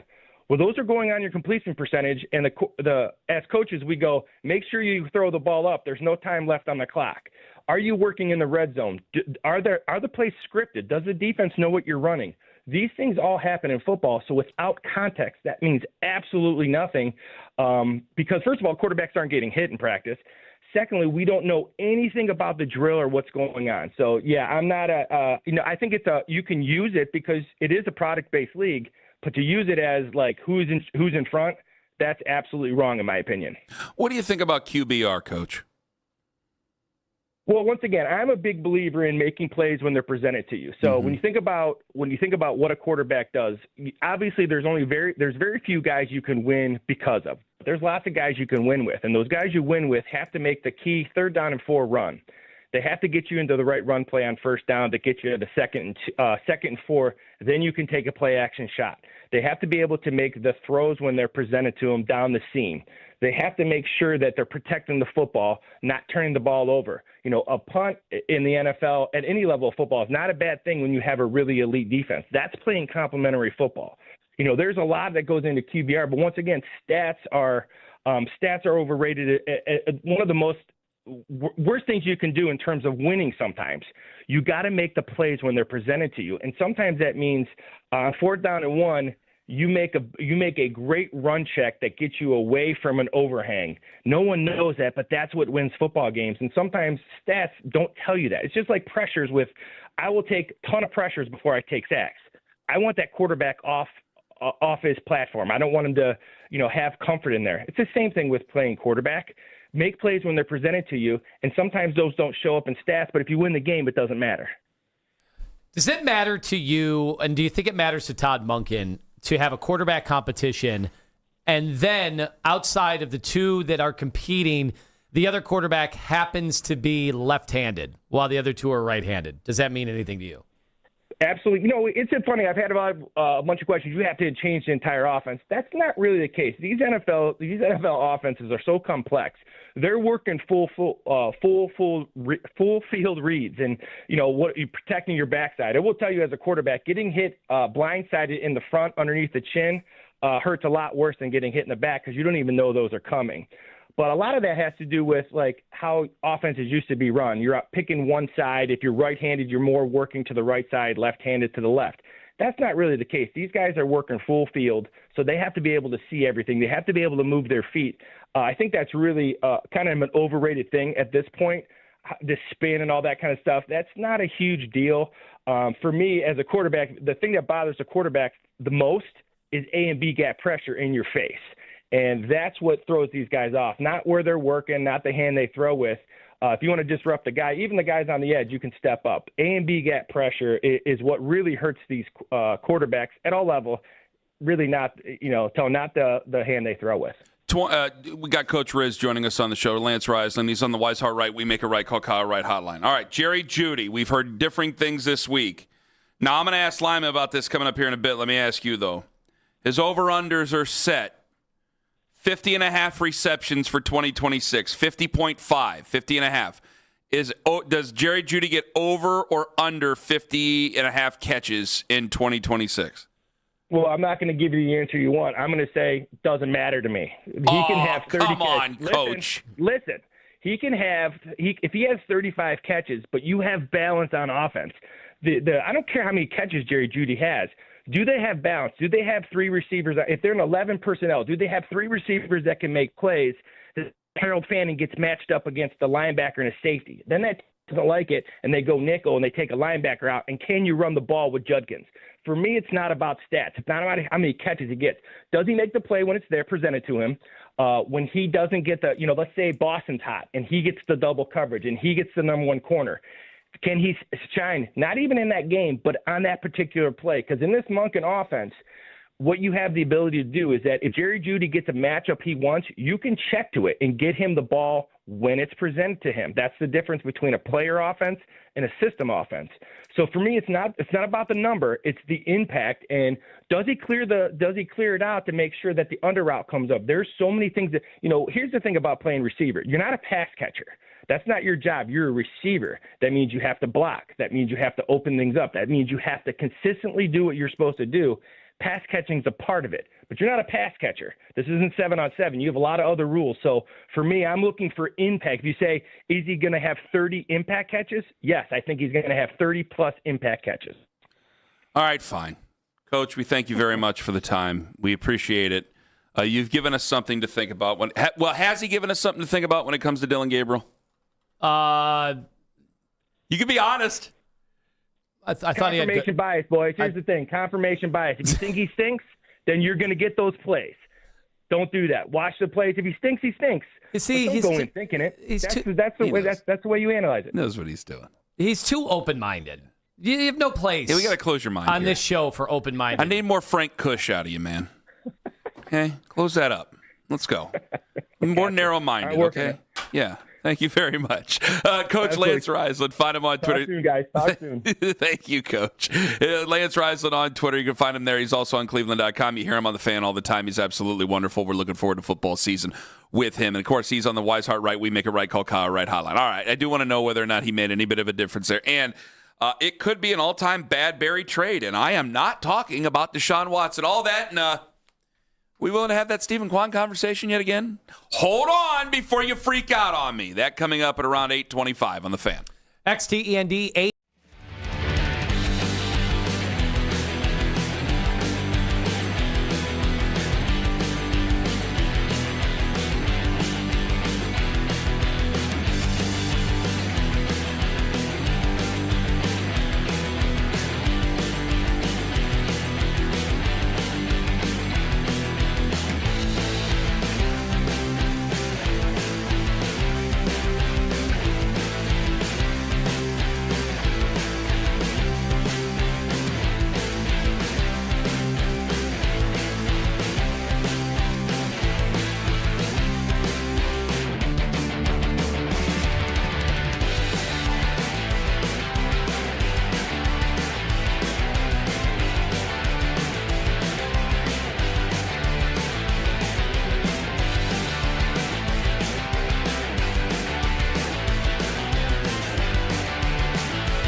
segments from all our shows and can always listen on the Odyssey app. Headline Sports News every 20 minutes right here on 92.3 The Fan. From the University Hospital Sports Desk, I'm Jeff Thomas. Don't trust anybody with your Cavs coverage unless they have sports in their name. We are Sports Radio 92.3 The Fan.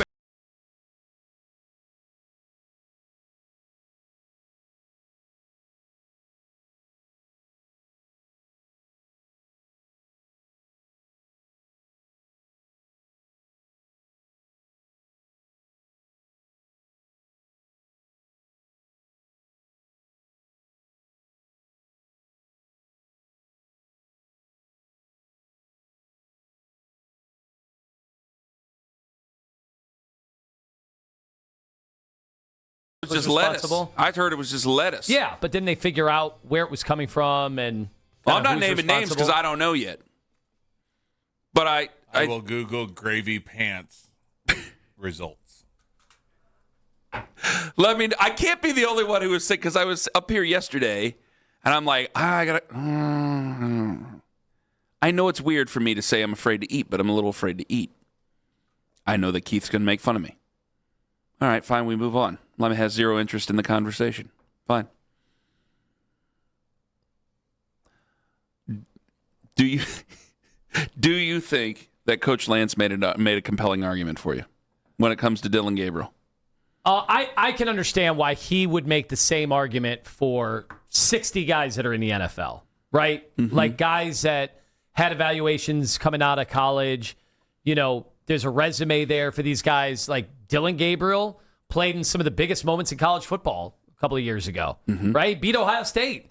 And he made some insane throws in that regular season game. The playoff didn't go nearly as well, obviously, later in the year. But it's not like he fell out of bed and was like, oh, NFL prospect. Like, there was tape there and all of that. But third round never really made sense to us, obviously. And then when we saw him in training camp, it was like, oh, boy. Like, I don't necessarily understand where this thought is that he's just going to pencil him in the league for a decade. Well, yeah, and you know, you look at a team, and this is part of the problem that I had with it, and I'm not. It's on Kevin. I mean, he's never denied the pick, and I got to tell you, nobody decided to stop him from hurting himself when it came to that pick. Well, why is it that we think... Why is it that all thought partners, somebody didn't step in there and go, no, not in the third round, Well, Kev. why do you believe Stefanski is as responsible? I've heard you say that, but I've never seen a firm... He's never denied it. Well... If he denies it later on... Has he denied any players that were drafted that he had anything to do with it? Have you ever heard him having... What about Shedeur? Have you ever heard him having such a strong say in another player other than Dillon Gabriel? Because I haven't. Well, what do you mean by that? I don't know what that means. I just told you, and I'll tell you again now. If you want to be difficult about it, I'll do it. I'm honestly not trying to be difficult. I've seen a lot of people after the fact, especially when they piled on Stefanski out the door. I've seen a lot of people say, well, it was a Stefanski pick. And Kevin I'm like, was there 6 years. I've been here the whole time. I don't remember a confirmed report of that. Kevin was here 6 years. I never heard but one player that Kevin apparently made a convincing argument to take for other than Dillon Gabriel. If I'm wrong, I'll take it back. But it seemed to be that he was the only one that he made a big, strong argument to take. So I know it reeks of Cody Kessler, trust me, with Hugh Jackson. And then we knew, and then later on, Hugh Jackson said it, was like, hey, I was covering up for somebody else. I figured that, you know, they didn't have trust in anybody else but Hugh Jackson at the time. So if Hugh Jackson says, trust me on it, you have a better chance of getting people on board. There was no chance, really, but it was the best chance to get anybody on board. However, when it comes to Dillon Gabriel, it was almost the same type of thing. It's like, well, Kevin decided that they wanted Dillon Gabriel. I'm going in the third round, you wanted Dillon Gabriel. Now, if we find out something different later, then fine. I'd love to be able to take it back because it just seems to be weird that people who call each other thought partners didn't step in and go, really? You want to take this guy in the third round? How tall is he? 5'9"? But that's what I mean. He's left-handed? That's a huge assumption. He does what? That's a huge assumption. We're acting like this was a total Kevin Stefanski pick, and Andrew Berry and everybody else had nothing to do with it. And yet we don't do that with any other players that have been drafted over the last 6 years. We're not doing that. How did it come to be that this was the only player. I wish I could tell you. It seems to be the only one. He's not. Kevin's never going to say anything where it's going to be controversial and start anything. He doesn't want anything. He's going to try to keep everybody in the dark. But it's like, damn, man, we didn't hear anything from anybody, from any other source. No insider, no Breer, no nothing. Say, hey, Kevin wasn't really as strong with that pick as we thought he was. I'd love for Breer to be asked that question next week, and I'd love to go back on and say, okay, maybe there's something a little bit open. It just seems to be very odd that that's the only pick that was there, and it's in the third round. And a team, and you're saying it, taking backup quarterbacks in the third round, guys who are destined to be backups in the third round, like, what are you doing? This isn't the Kansas City Chiefs even, and the Chiefs might be a bad example because they were 6-11, but I'll still use a good football team as an example. This isn't one of the sturdy, good franchises of the NFL. This is the Browns, and you were in a rebuilding mode. And you're taking a backup, a guy who we list as backup in the third round? Yeah, I guess I could take another guy that can help me in another position. I guess I just don't understand how this one became. Harold Fannin was third round. He's one of the better tight ends in the league. He might be top 10. How this one just became a Stefanski thing, and there's no responsibility for anybody else in the entire organization. Well, that's interesting you bring that up, because do you blame Andrew Berry for Jerry Jeudy? We traded for him, yeah. Okay, making sure. Yeah. Did you see the over-unders for Jerry Jeudy? I've seen numbers. No, not officially. Because Lance said a couple of days ago on another show that he could see a big year for Jerry Jeudy. Nick and Jonathan. Nick said that he could possibly see Jerry Jeudy getting cut at the end of the year, which I think there's a better chance of you making the team than him getting cut. But the over-unders have come out. 50.5 receptions for Jerry Jeudy in 2026. Does he hit the over on receptions? Everything's got to be a half. So I know there's no half catches in real life, but it's got to be something that you put money down on. So I'm taking the unders on everything across the board. On everything. 2.5 touchdowns? Yeah, geez. He was so bad. And he was the only thing we had last year. And did you see he wasn't good. Did you see his production? I know that. Like, it's hard to be the number one target on a team and have that little production. Do you know his stats from last year offhand? No. I thought he had 600 last year. I have them pulled up in front of me. Can I guess? All right, last season he had 48 catches. It was higher than that, but it was under the current total. He had 50 last year. Damn, I was close. Okay. There's 17 games. Yards. He was the number one wideout. And caught 50 balls. Yards. Listen, it's right there. If I'm lying, I'm dying. I got nothing there on the screen. I'm praying for one of those. 613. Lower. Damn it. What is it? It was 602. He had 4 touchdowns last year. He had 2 touchdowns. Yeah. I mean, his last year in Denver, he played 16 games, had 2 touchdowns.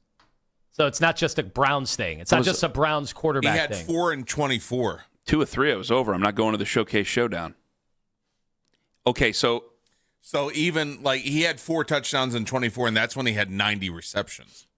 That's when he actually had those, that Denver game where he put up numbers with Jameis and all that. Right? Is this trade a net loss already? And now they've brought in Denzel Boston and Casey Concepcion, right? Like, is this trade a net loss already?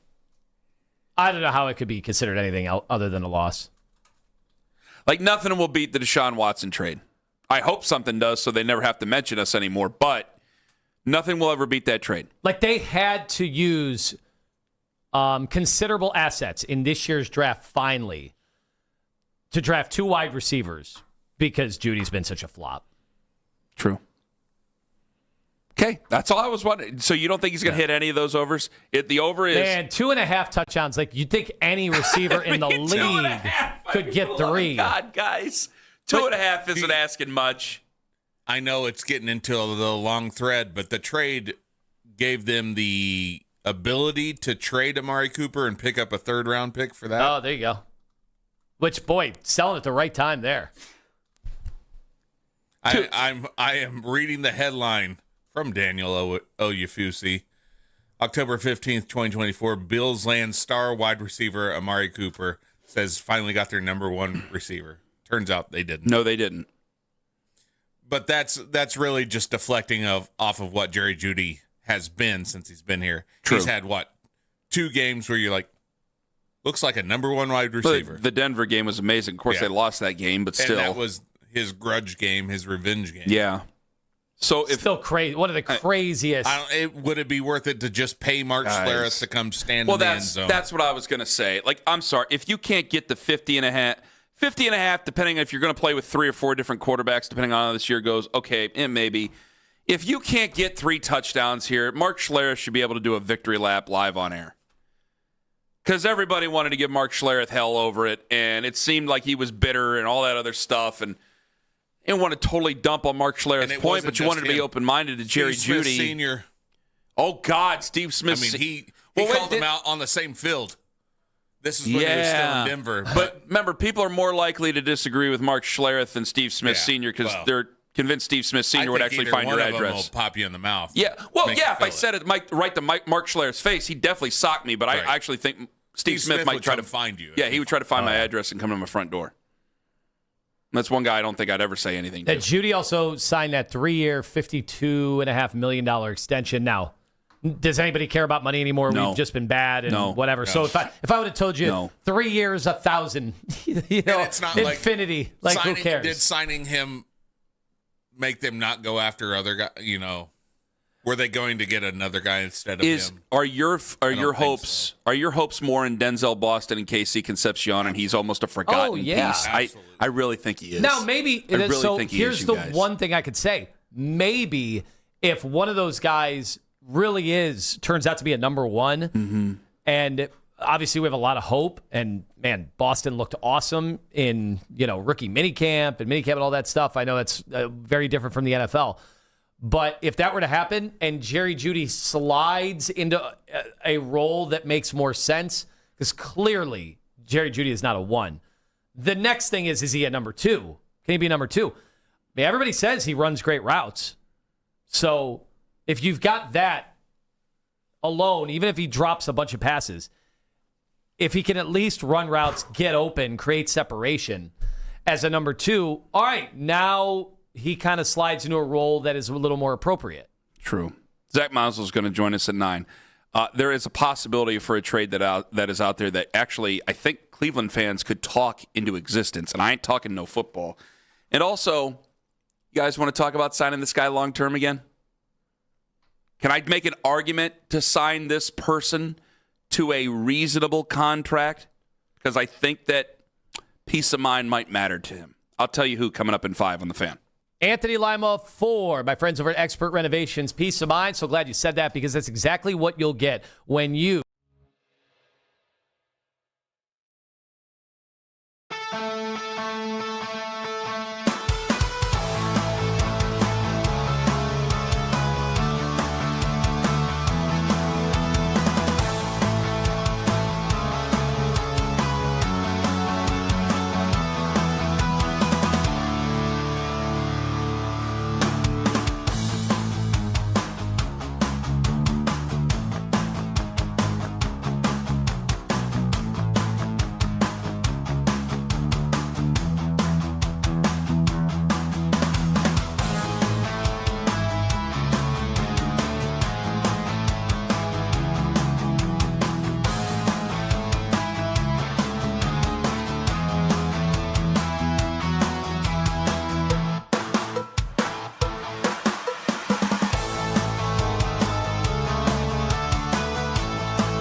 delivered right to your phone during this offseason by following the Browns playlist and 92.3 The Fan on the Odyssey app. Headline sports news every 20 minutes right here on 92.3 The Fan. From the University Hospital Sports Desk, I'm Jeff Thomas.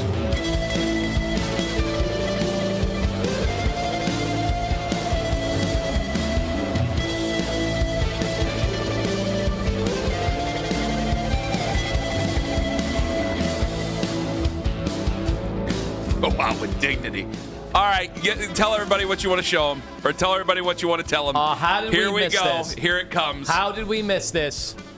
Last night, overnight, we have breaking news. Quarterback. You're going to do it again. Model. Actor. He models? Oh, yeah. I don't know if he models or acts. Yes, he does. He acts? Yes. In what? Singer, songwriter. Shedeur Sanders has released his new single. We're not allowed to play it, I imagine. Yeah. Just take a pause and then flip over to that, listen to that, come back. And then we'll come back. Yeah. There's nothing here about him acting or modeling anything. Oh, yeah. He was modeling at the ESPYs, his bling. Oh, nope. You're right. You're right. He walked in the Louis Vuitton fashion show. Heck yeah. April of this year. Boy, I remember that. You guys all say I'm a cult leader. Where I was. Wouldn't a cult leader know that if about Shedeur Sanders that he modeled in a fashion show? You got to be up on your Shedeur. He released his new single called Turn Back. Now, I tried to find some lyrics. I jotted a few of them down, and then he starts out his first. Now, there's a nice piano interlude. I was confused. And I think he does play the piano. Well, now I got to know. My son plays the piano. Really? I got something. I have something in common. What time? How old was he when he started? Sorry. Got me funny. You got lessons and everything? It was an overrated experience. Has he done a recital? No. He just started like a year ago, and he's kind of getting after it. We got him a keyboard and everything. He's gonna be the Tennille of Captain and Tennille someday. His first lyric is "Too many people want to see me fail." Then he says, "I know." Just name it. Anthony Lima wants to see me fail. He says, "I know I'm living free. I'm living in a cell." Thank God he doesn't mention you in a song, because I would never be able to shut you up. Why would he mention me? Because you're one of the people that want to see him fail. He talks about being legendary. He doesn't deny that. I just wrote a lyric in my head. You want to say it out loud? So I listened to Anthony Lima kind of needs to get off my behind. You can have that one, Shedeur. First one's free. I listened to it and got a real Harry Chapin over here. I am far from a modern day contemporary hip hop and R&B analyst. You're too old now. I'm too old now. Yeah. I'm over the hill. I did go see Chris Brown and You Usher were recently, yes. and they were not over the hill. They were awesome. Yeah, but they were singing their old stuff. They were, which is over the hill for over the hill folks. It Don't come sounded after the messenger here. Honestly, now there's a lot of the what's the tuning called? Auto tuning going on, but he sounds like Drake. I mean, there's a lot of Drake. It sounds like to me to be like Drake from 10 years ago. So this is a new album, not just a single, or is this a single? It just says there's a single. Okay, and the single is called "Turn Back." Yeah, and one of the lyrics is about people want to see me fail. It's the first lyric. Now the piano playing could have been Shiloh. Shiloh's the one that plays piano more. It says Shedeur occasionally plays, but that's Shiloh's pretty cool. known for his viral piano. Piano. Okay. Well, I hope it's very good. I hope it's very good. Do you have anything else you'd like to say about it? I'd like to have him perform it live, right here in studio. Well, this isn't Little Desk. Now that would be the tiny desk. That'd be great. He can come in this little sausage closet here. Yeah, sing it in the sausage closet or play it in the sausage closet. If he wants to come in and play, I'll clear everything out. I will tell Zach Meisel to pound sand if Shedeur Sanders wants to come in here. Now his big, I don't know if it's a catchphrase or his motto, and many in his camp consider him a modern day philosopher. They look up to him. He's so influential. He is always very positive. See, I should have just ended the conversation there because I know what you're doing here. He is very positive. He likes to say legendary a lot. It's all about being legendary. Do you think right now, Ken Carman, that Shedeur Sanders will end up with a legendary football career? Right now? How can I say yes? Well, it's just you're projecting. He has a chance to start this year for the Browns. They're retooling the team. They've got new wide receivers. I want him to. New offensive line, new head coach. I want him to, but I have to remain in reality. If I would say yes, then I would say that there's no competition between him and Deshaun Watson. Since there is a competition, a legitimate one, between he and Deshaun Watson, then I can't say he's going to be legendary because one guy is far from legendary.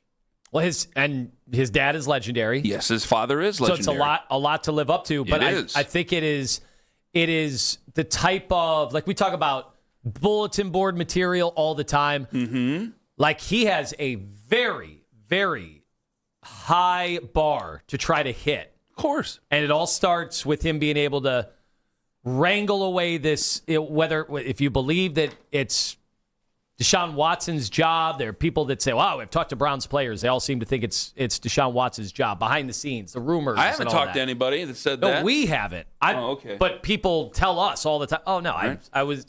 These guys, these receivers. Yeah, but I know, but then they hear these clips and then they think that remember we had that whole thing. I had to sit there and go, guys, I didn't win there. It's a definition of hearsay. I wasn't even there. Yeah, it's a definition of hearsay.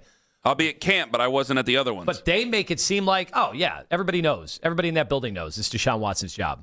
Okay, well, that's the type of stuff. I hope that's not true. That's the type of stuff that leads to that added motivation that somebody like Shedeur, who wants to be legendary, can try to seize hold. And what a story it would be, by the way. What a story if any of the stuff about Deshaun Watson as the leader or whatever, what happens if Shedeur Sanders can eventually wrestle away? Then I don't have to do this starting job. I don't have to do the whole draft thing. I mean, I still had to put it out there. And I got what? I got Arch Manning, Dante Moore, Julian Sainz, C.J. Carr, Jaden Mayava, Sam Levitt. I got to put Brendan Sorsby on a shelf. Lenora Sellers, Byron Brown, Drew Mestamaker, Darian Mensah, Josh Hoover, DJ Lagway, Rocco Beck. That's the top 15 guys I got written down there. I hope I don't have to use it. It'd be great.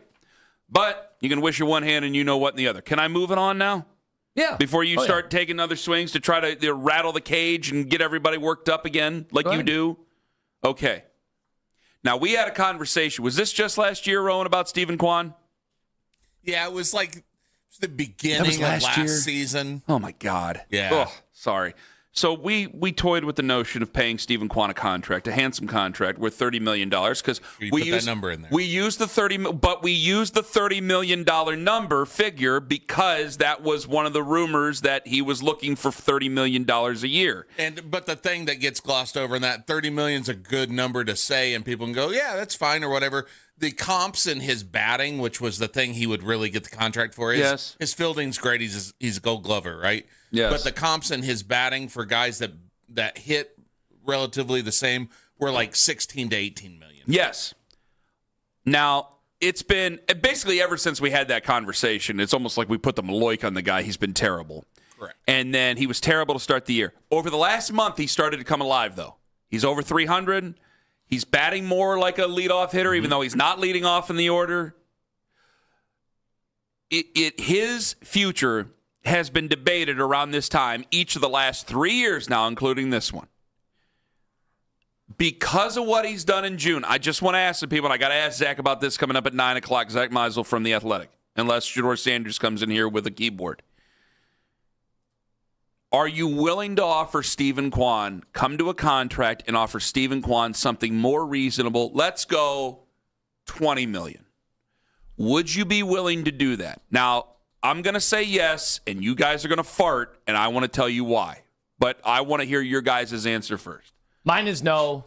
Okay, why? We're talking about a full year of him being one of the worst hitting outfielders in all of Major League Baseball. And for a while, before this little run, he was the worst, I think. Right, and you said he's batting 300. That's over the last month. He's 225. I said over the last month he's batting. Yes.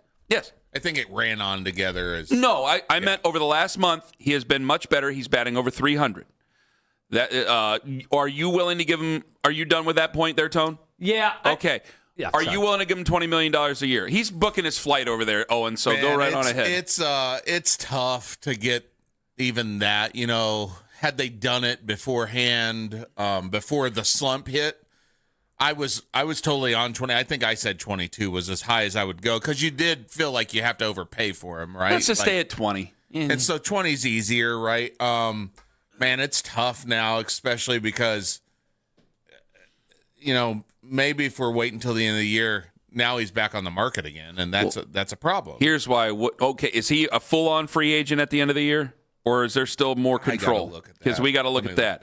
So this is what my issue is. If there were a full-on salary cap, salary floor, we'd have to figure that out. So that's why I have to say by right now, right?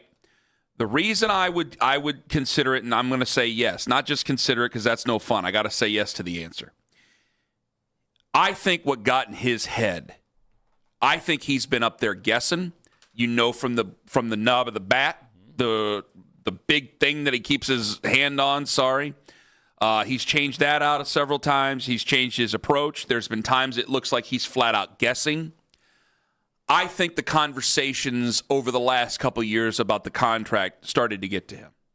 I think he started to press.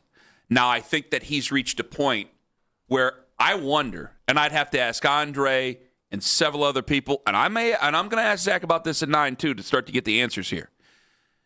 Did he just decide to say over the last month, what the hell, I already lost that contract anyway, so I might as well go up there and see what we can do?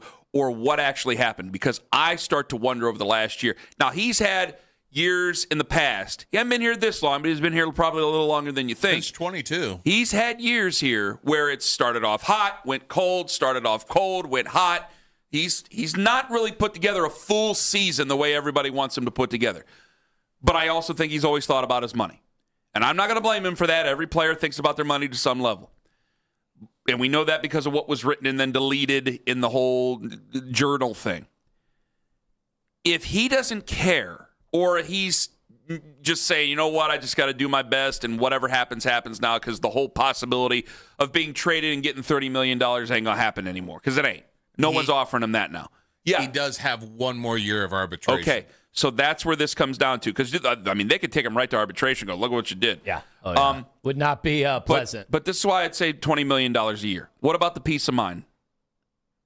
No, I know you want 30, allegedly. I know it sounds like you'd want 30, young man. But if you get 20, it's like, hey, 20's better than nothing. 20's better than getting traded and bopping around the league and always go, man, if you would have signed that contract. Like, there's other cautionary tales in professional baseball here. And he's still great defensively, which isn't the greatest argument ever. I understand that. He's still great defensively. If I can get him peace of mind going, here's your contract. It's $20 million a year over the next 7 years, whatever it may be. Here it is. You know what you're getting. Your agent already has his cut. You already got yours. Here it is. Peace of mind. Could that peace of mind and not pressing anymore, this is what it is, could that peace of mind maybe get him back in that leadoff spot every day now? Ooh. I'm trying to think of a way to salvage a once great player on this baseball team. I just looked at his contract. He's making $7 million this year. 20 is too much. When you wanted 30 last year, No, you wanted him to get 30. No, that was the whole thing. Okay, cool. I want 50. Well, yeah. You can want in one hand.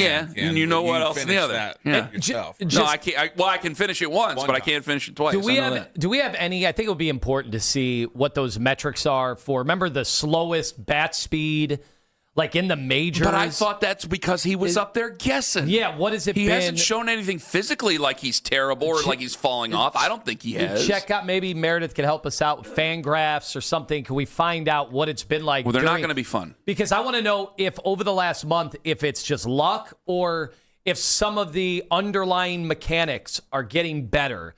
And we're starting to see that we can. God, I wish Mazza was joining us now. He's going to join us at 9. We could have an illustrative of somebody who really is turning it around. And this isn't an anomaly. This isn't, just your typical regression to the mean. But is it a little blip? Is it something that we can actually count on? Because it's been really rough. I have an argument to my own argument coming up in 5 minutes about the Commodus thing. And did you know what name the Mets didn't put on their list about guys who are untouchable? That coming up in 5 as well on The Fan. It's all about the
Cleveland, or anywhere in the sports world. Hear the news straight from the newsmakers themselves with pressers on 92.3 The Fan. Brought to you by Expert Renovations. ExpertRenovations.LLC.com. LeBron watches on. And this fall, I'm going to take my talents to. Could he make another return to Cleveland? We are the place for all the latest NBA news and rumors. We are Sports Radio 92.3 The Fan.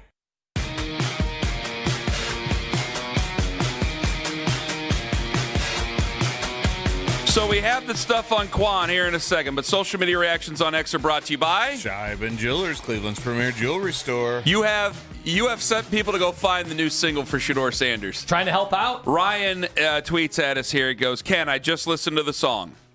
Now, again, this is somebody on social media, right? I have not heard the song. Ken, I just listened to the song. It's not good. But he doesn't have good producers or writers around him. His label needs to surround him with a better group of musicians, and he's going to top the charts. I see. That's nasty, man. I see what he did there. That's nasty. Nasty. His last record label or his last producer sabotaged him. Of course. Just unbelievable. All right, we got the stuff. We got the specs on Stephen Kwan here. Coming up at 9 o'clock, by the way, Zach Mazel is going to join us on the show. So I want to ask him this because I'm like, well, people are talking about $30 million a year for him. I wouldn't talk about $30 million a year, but would you sign him to something like $20 million a year? Reasonable. Especially, and it actually becomes a question if you get a salary cap and a salary floor. Because then it's like, well, how much of the cap is Stephen Kwan actually taking up?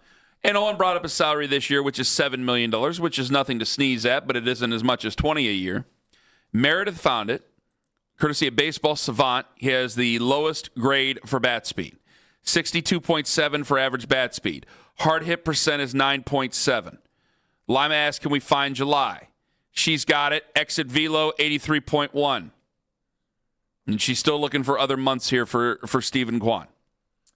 Yeah, before the year, it's still really the lowest grade for bat speed. Yeah, it says bottom 1% of Major League Baseball for almost every category, except for strikeout percentage. That's up. He's in the top of that. Because I think he's guessing up there, Tone, or Owen. I think he's guessing. I think that's why the bat speed was down, unless there's an injury we don't know about. And you know that. They do not tell you injuries very quickly over there. The barrel percentage is minute. It's just, he's got, according to this, he's had 268 batted balls and he's caught one barrel all season. One barrel, Kenny. One barrel. You want to try to get more than that. I don't know what the average is, but it's more than one. It's at least one. All right, fine. Goodbye. That's it? Just like that? If I can't make an argument for him, then what the hell am I going to do? All the stats are against me. All the stats are against me. I mean, we still have the 1 year of arbitration. I don't know what the number would be. They avoided it last year. That's how they got to $7 million. It was $4 million the year before that, and the years before that, it was under $1 million. It was $700,000, $800,000. We have not taken into consideration during this entire conversation. This is probably something when Zach joins us, in 13 minutes, we'll go over. But Meisel. His defense, his arm, his defense. His versatility out there. Does anybody, don't kill me for this, does anybody really care anymore? Really? I don't know. I say a guy's a Gold Glover and people just don't care. They don't care. Do you guys care about defense anymore?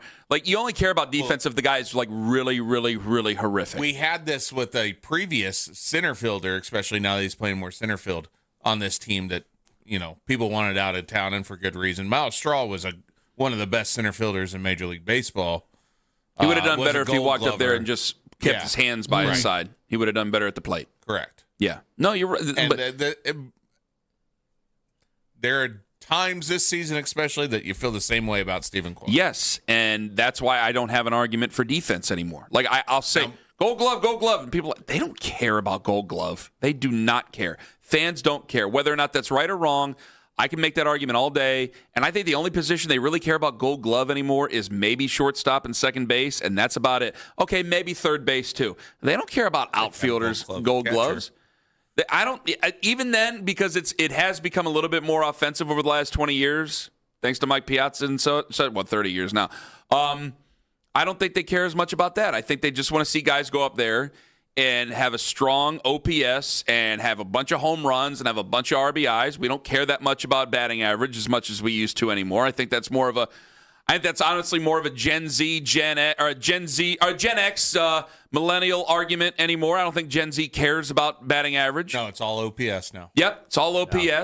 And if you have a strong OPS, you can't just go out there and boot every fly ball, but they'll find you as a DH and they'll find somebody else who can still hit decently and play the outfield. And if they can't get to a ball the way Stephen Kwan is, but they're still batting like crazy, they will deal with that. They don't care. I can't make an argument for defense anymore. It doesn't matter to the general public. So really what you're telling me, I've fought losing battles before. I'm just trying to salvage, at one point, a promising career. But a guy who is supposed to, the problem is hit for average as a leadoff hitter, be able to get on base as a leadoff hitter, and he ain't done much of that except for the last month. And my whole argument for it is if he has peace of mind. Well, you know what? The argument I was actually going to use against myself before you guys just spiked it, which I'm not fighting you. The argument I was going to use against myself was, well, if he has so much peace of mind, does he press in a postseason situation? Because that's where you're going to need your veterans, is in a postseason situation. Does that mean he's still not going to press? Just because you're making $20 million doesn't mean that you're not going to still press in the postseason. Well, it is funny how we deal with a lot of these conversations when I get what you're saying. Like, hey, he's so desperate or so determined to try to get this number, this made-up number that's in his head that him and his agent have talked about, that his family and him, like, once that gets in your head, the flip side of that is, what do we say all the time about athletes, especially in the other leagues when they get their money? What do we say? I don't know. They rest on their laurels. Like, they are no longer as But hungry. I think he would as actually they do used to better be. if he had comfort, if he had some peace of mind. I think he would stability. I think he would probably do better. I think that he's gotten in his own head, and it's just my theory. It's just my theory. How does a guy who's been that good at the plate, and yeah, I know there's cold streaks too, but he's been basically pretty good at the plate for his entire career. How does a guy like that completely fall off like that? And over the last month, he's been better. And I wonder if he's just over the last month said, to hell with it. I already messed up the possibilities for a contract. You guys are always talking about my future and whether or not I'm going to be traded. I mean, each of the last 2 Julys and now this July, we're talking about whether or not he's going to be playing in a different city. That can be a lot for a guy. And some guys are built for it and some guys aren't. He just isn't built for it. And you, in an everyday game that requires some semblance of comfort and routine, to have to be able to do your job at a high level every day. It's not football. It's not even hockey or basketball. This is baseball. This is an every single day sport. You do need a little bit of routine and confidence. And if he doesn't have it and he's a leadoff hitter and he's supposed to set the table for everybody, that's a problem. But you guys are giving me stats I can't argue against. What giving him $20 million is going to pick all that stuff up? Isn't it crazy, too? This is a byproduct of the numbers that we have in 2026 that kind of end a lot of debates, right? Like, we used to sit here and, labor over arguments in baseball. Is this guy compared to this guy, whatever. In baseball, we have everything down to, Kenny, look at how just how much he's deteriorated. Look at the barrel rate. Look at the bat speed. Yeah. Like, there it is. That's the rate. It's you can't even argue it. Keith is making an argument with me about them caring about Gold Gloves. I think that teams care. I think that coaching staffs and scouts and those things, yeah, they care about Gold Gloves. I don't think owners do. I don't think owners do care about it. I don't. I think if they can have a ceremony and a few more people come to the ballpark to see it, lump fine. Every owner in there, because I do think a Dolan would care about that, because you have to live on those margins. Enough to pay him $20 million a year, though. No, not, and that's where. Yeah, you're making an argument that I don't want to make and have disagreed with. Of course, yes. But at the same time, with all these bad things that we've said about him, I still want Stephen Kwan around. There's a nostalgia factor there for me. He was the first hitter of the Guardians, right? Mm-hmm. When they switched over from the Indians to the Guardians, and he came up and kind of, looking for a leadoff hitter after Lindor had gone and Kipnis had gone and all those guys that had filled that role in the past. And I'm not ready to give up on him. At the same time, I'm not near ready to give him the money that you want, and maybe never will be. I don't think he ever will be. I don't think anybody else will be either. Just because if he can't pick it up at the plate, if he were a 320 hitter, because he's got to hit for average at that. I know people don't care about it anymore, but if you're going to be a leadoff guy and you're going to be him, you got to hit for average. And the OPS has it, especially in the leadoff spot. You've got to be a guy that gets on base so that we can, get the guys with a little bit of pop in their bat to get in scoring position and they move you across the plate. And he hasn't been able to do that because he hasn't been able to get on. Damn. It's rare I go in fighting a losing battle and then know I'm fighting a losing battle and just accept I'm fighting a losing battle. And I lost that battle. Proud of you. It's real growth, Ken. Thank you. Let's Thank you very wait much. a segment. What? Let's see what Zach happens. will change your mind. I sure as hell hope so, but I got a bad feeling he'll be able to. And is it enough for Guardians fans to win the division, or do you require more? That and coming in hot at 9:45 on the Fan. Window Nation, you always require.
92.3 The Fan on the Odyssey app for all today's headline segments. Headline sports news every 20 minutes right here on 92.3 The Fan. From the University Hospital Sports Desk, I'm Jeff Thomas. Talk sports deep into the Cleveland night. Overtime with Jake Volnick. Weeknights at 7. Sports Radio 92.3 The Fan.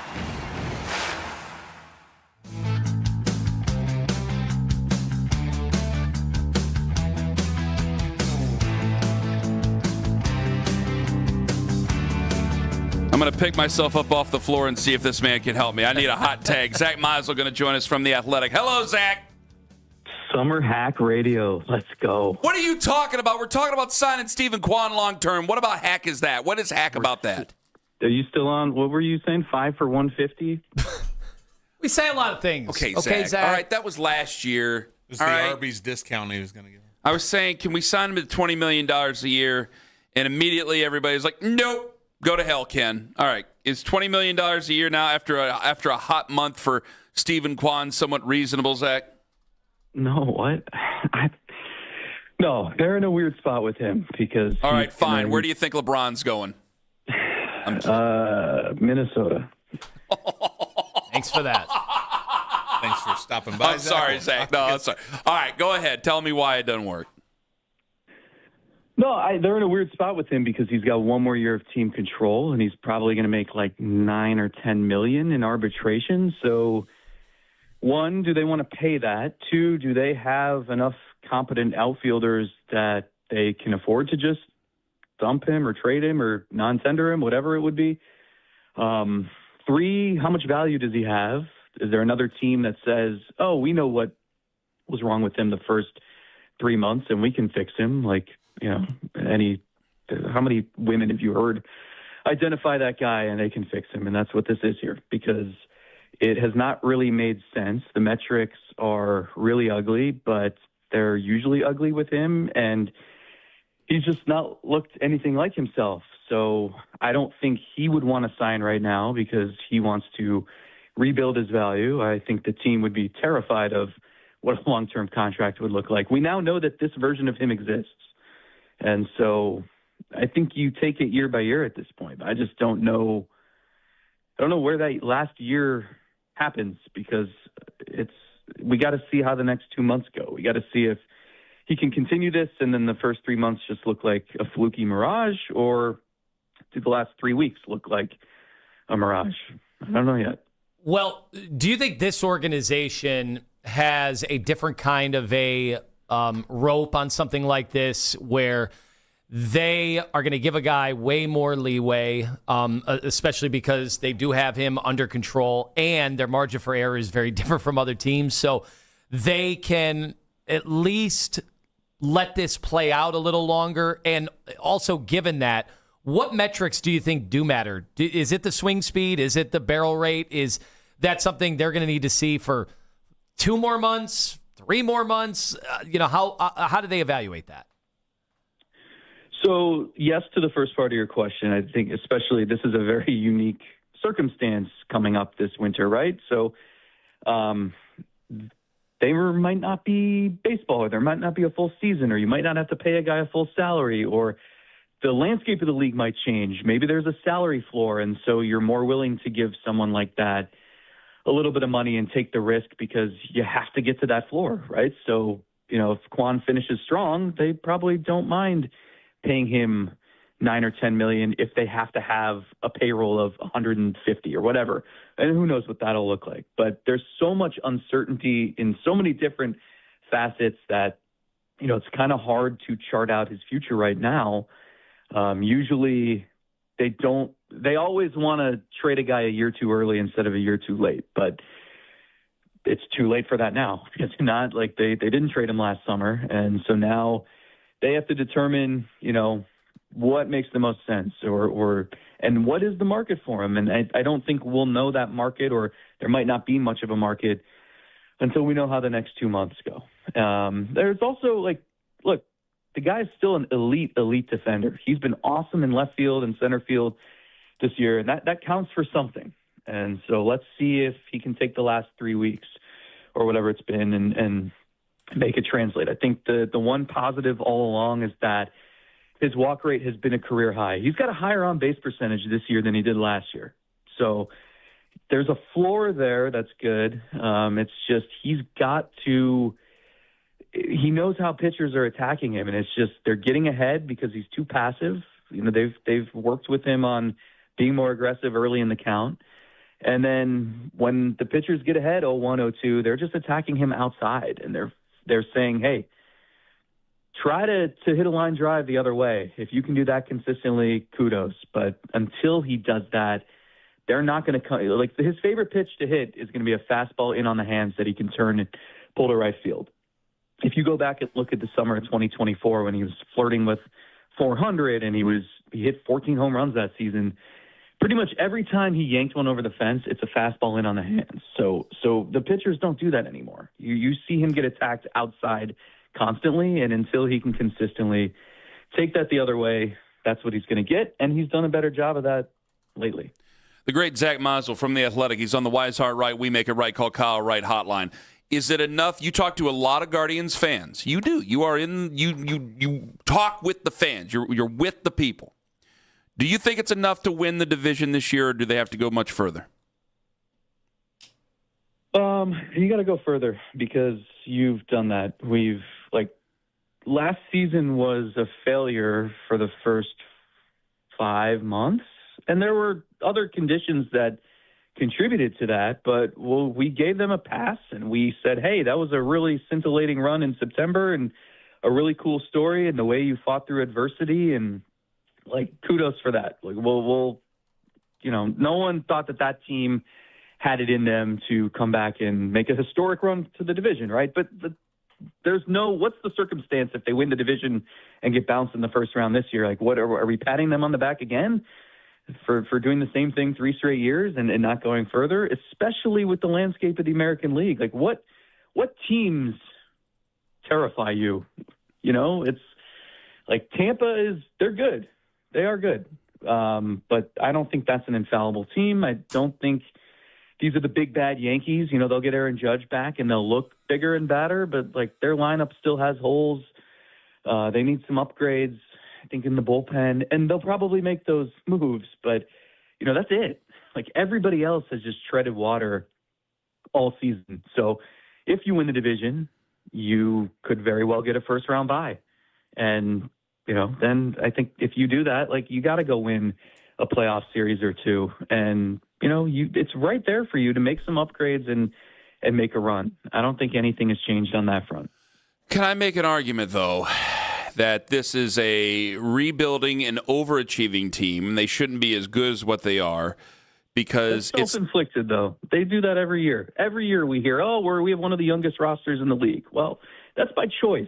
So I'm making an excuse for him. I'm making an excuse for him is what you're saying. Boy. What are you saying? I'm not being adversarial. Zach was not about to hear your excuse making. Well, I loved how he jumped my ass on it because he can hold my feet to the fire, and if I'm making an excuse, then tell me I'm making an excuse. That's fine. If we rewound the tape, did you say similar things the last couple of years too? That, hey, just win the division. That'd be a success. Yes. So then at what point are you going to evolve your expectations? I don't know. When the Dodgers... the Dodgers. Zach, when you answer take that. $150 million off their payroll? That's fine. They play in the National League, though. So if I'm not saying you have to win the World Series or it's a failure, but, who are you going to play in the first round of the playoffs? You're going to play, the Rangers? You're going to play the Twins? We can set our expectations a little higher here. Fine. All right, let me ask you this. It's also a credit to them. I understand they're really young, but they're good. They're young players. They're their best players. The rotation has been fantastic. The bullpen, we're seeing the makings of what could be a really good bullpen if we see more of Franco Aleman and Daniel Espino to go with Cade Smith, and Gaddis has been great. Colin Holderman's been a revelation. Let's give them some credit. I don't want to just say, hey, kudos, you won the division. It's a terrible division. It's a terrible American League this year. And I think, Bazana's young and DeLauder's young, but those guys have been awesome. They've carried them. So why can't we then say, hey, I think those guys would be disappointed if they got to the playoffs and got bounced in the first round by the Mariners or the White Sox. All right, Zach, it's way too early to tell. We won't hold you to this, 10 years from now, but DeLauder, Bazana, can you tell me, do we have future stardom in their futures, or are we talking about guys that are just going to be really good players? What do you see? I think, somewhere between like solid everyday play. Like Bazana's drawn, I feel like everyone goes to the Jason Kipnis comparison. I would hope that that's the floor. Nothing against Kipnis, who was a two-time All-Star and a really solid player for 9 years in Cleveland. But you were the first overall pick, and I think offensively there are some traits that should make Bazana this should be the base. I think making the All-Star team, I think he can do that pretty regularly. Now he's got to get better defensively. I think with DeLauder, it's really just a matter of health. I mean, his whole life, everywhere he's gone, I know the swing is funky and it looks unorthodox, but it's worked. And the big development this year is not only has he stayed healthy, he's crushed left-handed pitching. There were questions about whether he'd be able to handle lefties consistently at this level, and he has. And so there's star power just from the standpoint of he's a guy that I think you're going to write his name in Sharpie in the second or third spot in the order, no matter who's on the mound. And that's an extremely valuable player. I feel like his ceiling is probably higher, at least offensively. And then Bazana is just a super well-rounded, and I hate to put a cap on what he can accomplish, just because the things that made him the number one overall pick were he walked into Oregon State when he was visiting there before his college career, and he goes into their complex and he sees a wall with all their school records, and he's just he's making mental notes, and he's pointing at one and then another, and he's just okay, my goal is to beat all of these. And he did. He's the type of guy, the work ethic is going to take him places. So I think those are two guys you build around moving forward. And credit to the organization. Obviously, they were first round picks, so a lot of the homework done for them. But those guys look like bona fide, legitimate players, and this organization's had a tough time developing those. I got really no more questions I asked. I have one more. What? All right, Zach. My spirit is broken. If you are a Guardians fan and you complain a lot about payroll, you complain a lot about the economics of Major League Baseball, what should we be rooting for? As we saw some of the comments come out from players who are not going to stand for a salary cap. It's a non-starter. We heard that over All-Star Weekend. What should we be pulling for as fans? What would be the best case scenario for Guardians fans right here in Northeast Ohio when it comes to labor strife or labor peace or whatever? It's really hard because both sides, I think, have valid points and both sides have valid blind spots. And what you're seeing right now is a PR battle, and that's it. And neither team is going to operate in good faith right now because they know they don't have to, because there will be a lockout on December 1st. And eventually there will be some pressure because the season will be approaching and they will have made no progress. And that's when it gets really dicey. And that's when maybe you finally see some honest dialogue going back and forth. The problem is all the attention is going on a salary cap and salary floor, and you can have your own opinions on that. I think that's important, but it's important only if there are other substantial changes. And you can't have certain teams making $300 million a year off their TV deal and then other teams making $30 million off their TV deal. There has to be a way, and it'll be healthier for the sport. We've said this forever. We don't care in the NFL that Kansas City is on national TV or Green Bay is a Super Bowl contender. We don't just assume every free agent is going to the Jets or the Giants. And in MLB, that is all we talk about. The entire offseason does not matter to 2/3 of the league. And so how do we fix that? We fix that with better revenue sharing. You fix that with ways to make it so that players are better younger now than they have ever been. because there's NIL in college, so they're coming to the minor leagues more prepared. And you see, Travis Bazzana blitzed through the minor leagues in less than 2 years, and it would have been shorter if he was healthy last year. And also, there were a lot of guys in his draft class who beat him to the majors, and that is happening now. And yet, for many of them, it's going to take years and years for them to get to arbitration and finally get paid what they're worth. And those are the things that need to be fixed. And we're not even talking about that because all we can focus on is a cap and a floor, because that's what appeals to the masses in this PR battle. So this is a long-winded way of saying a lot and saying little, because it is so much more nuanced, and that's why this is terrifying and makes me really worried that the new schedule, the 2027 schedule came out yesterday. Wow, what great timing. Does anyone think that they're actually going to be playing at Wrigley Field on March 25th, even if the weather were to cooperate? No. Looks pretty dubious, right? So I hope that this is I would not pay a ton of attention to anything you hear between now and Thanksgiving. And then it'll start to get serious, and we'll see if these sides can figure it out. I think the problem is that both sides make good points in some situations, and they're also completely missing the point in others. And there's not a perfect happy medium because neither side has the fans' best interests in mind.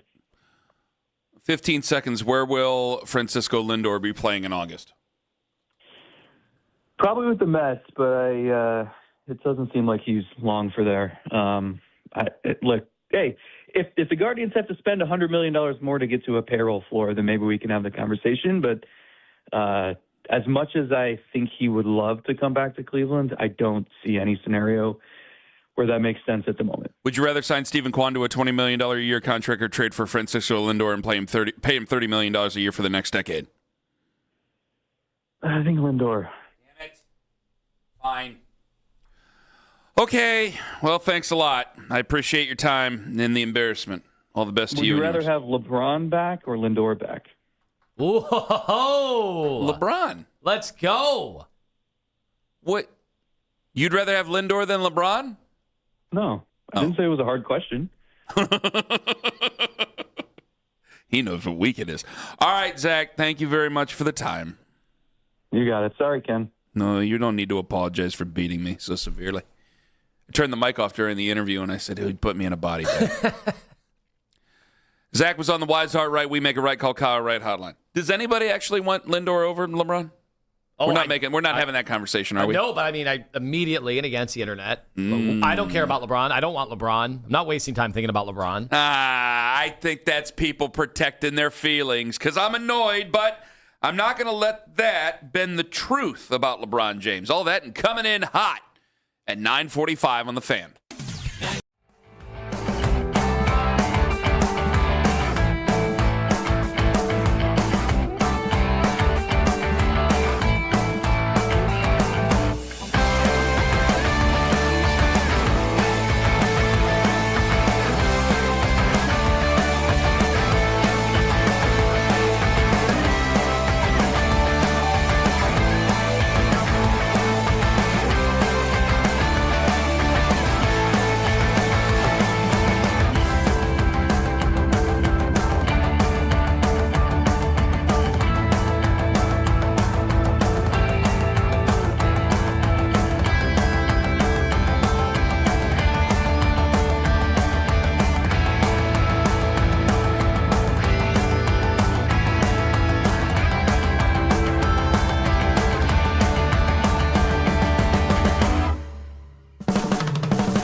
Cavs have locked up Donovan Mitchell this offseason. Could this be leading to a return for LeBron James? Dominate on three. 1, 2, 3. Dominate. Get all the latest Cavs breaking news right here on your number one source for Cavs talk. We are Sports Radio 92.3 The Fan.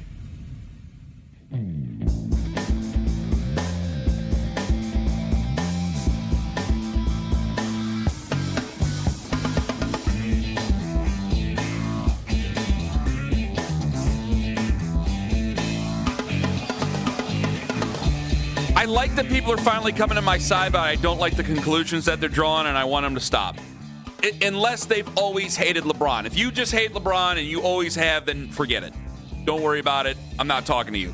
But if you're a person who's wanted LeBron James back and you watched yesterday, you looked at the internet, you were waiting for him to make a decision, and then he doesn't make a decision, you're like, oh, F this guy. No. That's not what I'm pointing out. It's not bleep LeBron James. No, I want him to come to Cleveland.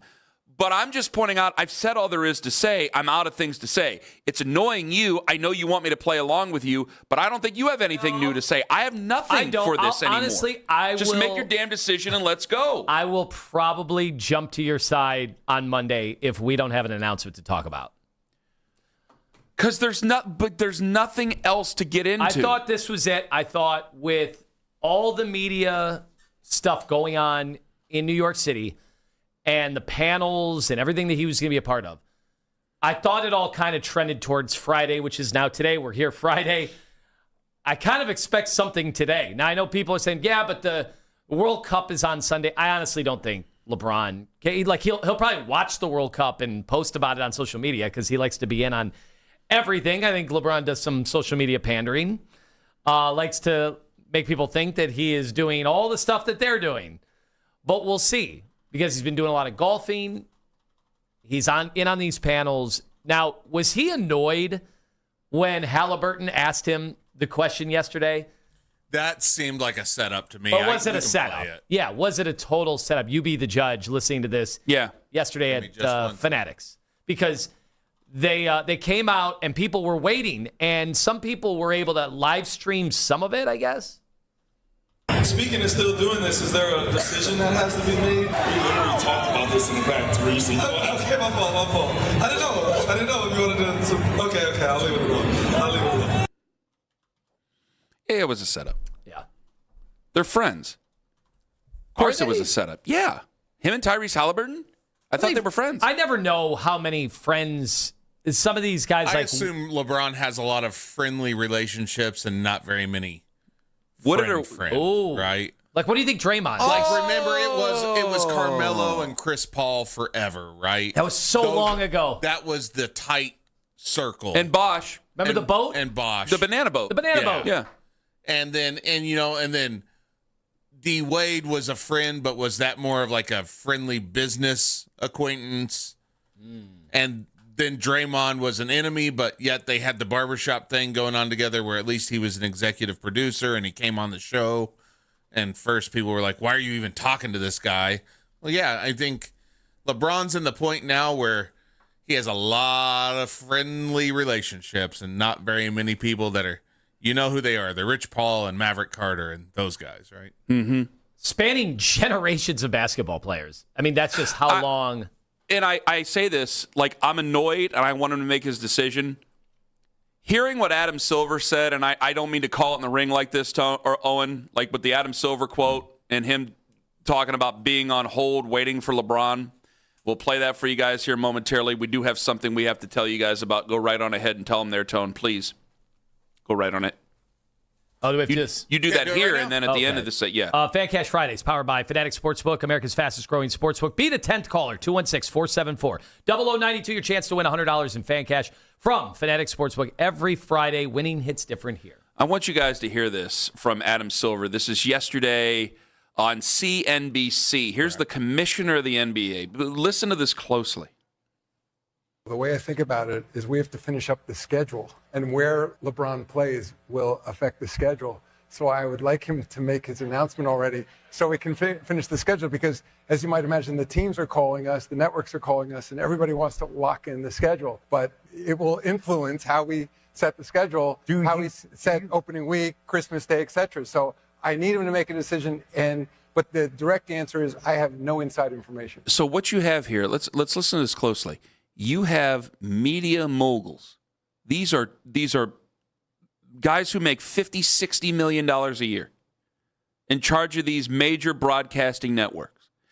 And they are on the phone every day with Adam Silver, basically bitching his ear off because they're trying to jockey for position for what's going on. And they're waiting on LeBron. He's 41 years old. Do we understand the type of power that is? Players don't do that. Players don't get that. That's iconic. Jordan coulda. Yeah. Jordan coulda. That was a different time. Jordan could have. Remember how he said he was back? Remember how that was just it's the only but one guys, press release. It's two the words. only other player that I think could ever do it is him and Michael. The league wasn't big enough before this. And you look at the NFL, like if Brett Favre, hey, you'll play when you play. If you don't want to come back, fine. Don't care. Aaron Rodgers ain't doing, he's not holding up the NFL. Tom Brady didn't hold up the NFL. Patrick Mahomes will not hold up the NFL. The NFL will do anything and everything to make sure that one player never has the type of power that LeBron James has. Shohei Ohtani is an international star. He ain't got it like that. No. Neither does Mike Trout. No. Neither did Mike Trout. Neither did anybody else. I'm sure in a different era. Maybe his interpreter. I don't know. Maybe in a different era. Well, he's doing time right now. Maybe in a different era, like Babe Ruth or somebody had it. I wasn't around for it. We'll find out. Okay, I'll have to look that up. But right off the top of my head, it's like, I can't believe he's 41 years old. This is the last season he's probably going to play. This or the next season. It's like, oh my God. We're waiting around? And I'm annoyed by it, but I have to respect it. I mean, that's unbelievable.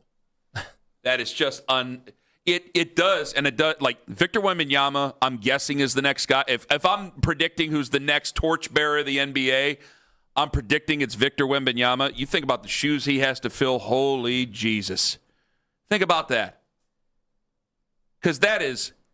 You see what envelops all of it. This is not just a basketball player. This is an icon. This is a person who is a mogul in his own figure. This is a person that makes so many other people money, and he knows it. And you think, and I also think about this, because this league is built on stars. Mm-hmm.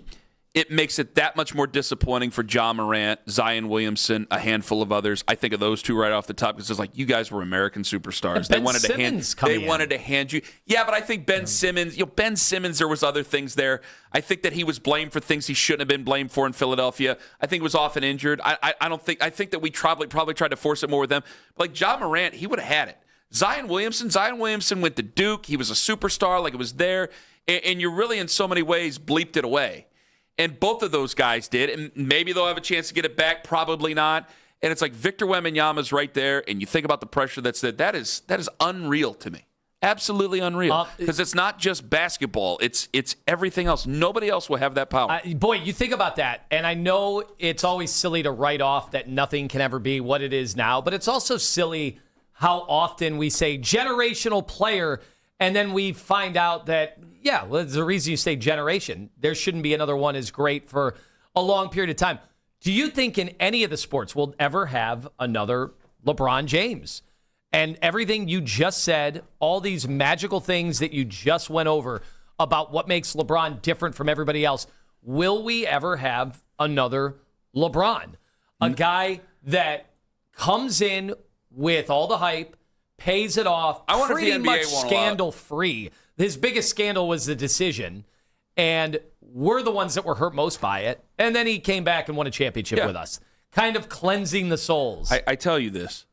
I don't know if the NBA would allow it. Like, because big corporations have long memories, and I don't know if they'll ever allow something like this ever again. Again, Michael and LeBron could do it, and that is it. And I don't know if they'll allow somebody else to do it. With the more groups and consortiums that are owning teams in the NBA, the more that we talk about the shareholder valuation, I don't know if they're ever going to allow a player like this to ever do it again. Because this is outstanding. Go ahead, Tone. All right. We go out to our incredible $100 fan cash hotline with Fanatics. Doug in Strongsville. You are pocketing $100 as part of today's fan drop. How you feeling about that, Doug? Oh, I'm feeling great. Great way to start the weekend, boys. Do you think it's going to get better from here? It's definitely going to get better. LeBron's coming home.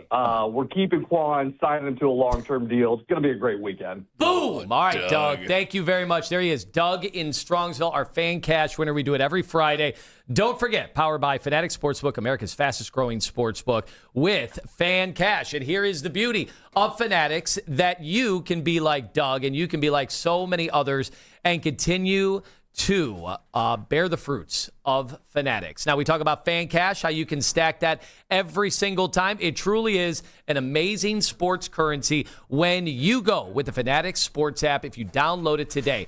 If you are a new user, how about they are matching up to $1,000 in Fan Cash? When we talk about getting 10% Fan Cash back on wagers, win or lose, it's because so many people can. Don't forget about the Fan Cash draws. It's simple. Choose your draw, enter with Fan Cash for a shot. No sweat bets, casino credit, premium sports experiences, tickets, and so much more. Extraordinary prizes await. And every Friday, you can tap in and see what the fuss is all about, where they are giving away millions of dollars. Fan Cash drop. You just saw and you just heard somebody get $100. You could be next. Switch to the sportsbook that always has your back. Winning hits different here in Ohio. Must be 21 and older. Gambling problem? Call 1-800-GAMBLER. Outstanding tone thugs and harmony. Now it's going to be time for Coming In Hot. 216-474-0092. Yes, 216-474-0092. The phone lines are now open again. Turn those machines back on. But please, keep your comments within the boundaries of good taste. 216-474-0092. Coming In Hot. Coming up next on The Fan. Brad Evans here to help them.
cartoon minions and monsters only in theaters. Xfinity. Imagine that. Restrictions apply. Not available in all areas. Learn more at xfinity.com/same-day Wi-Fi. July could make or break the Guardians season. Talk about the Guardians anytime you want. We are Sports Radio 92.3 The Fan. This is head coach Todd Monken, and you're coming in hot.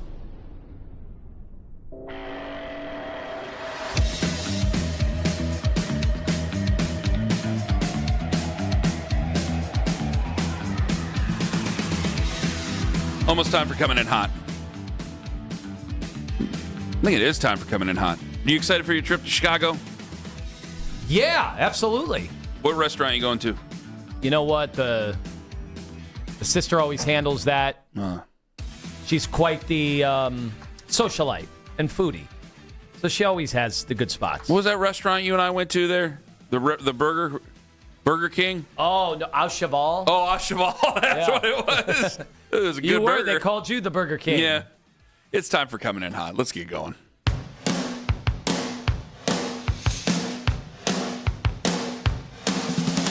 All right, Cleveland, it's time to get whatever you want off your chest. Cleveland, you're coming in hot.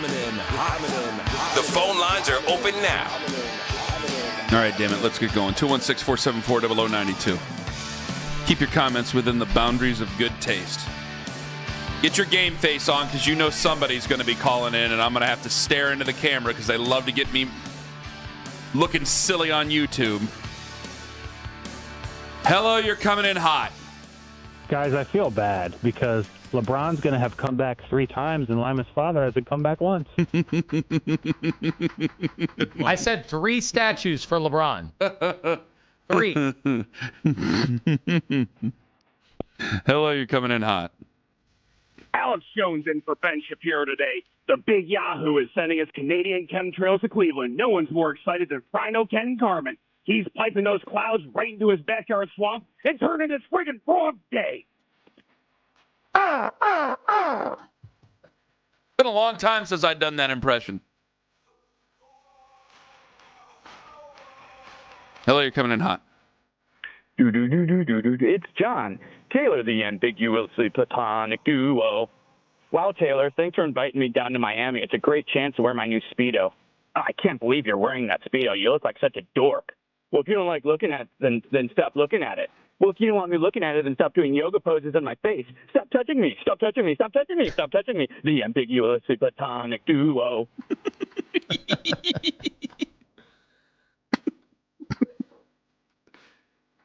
Hello, you're coming in hot. Hello, boys. This is Carl Nass, ex-linebacker, Cleveland Browns. I'm over at the Schwitz, inviting you guys over for a glitter. No, can't. There's just no way.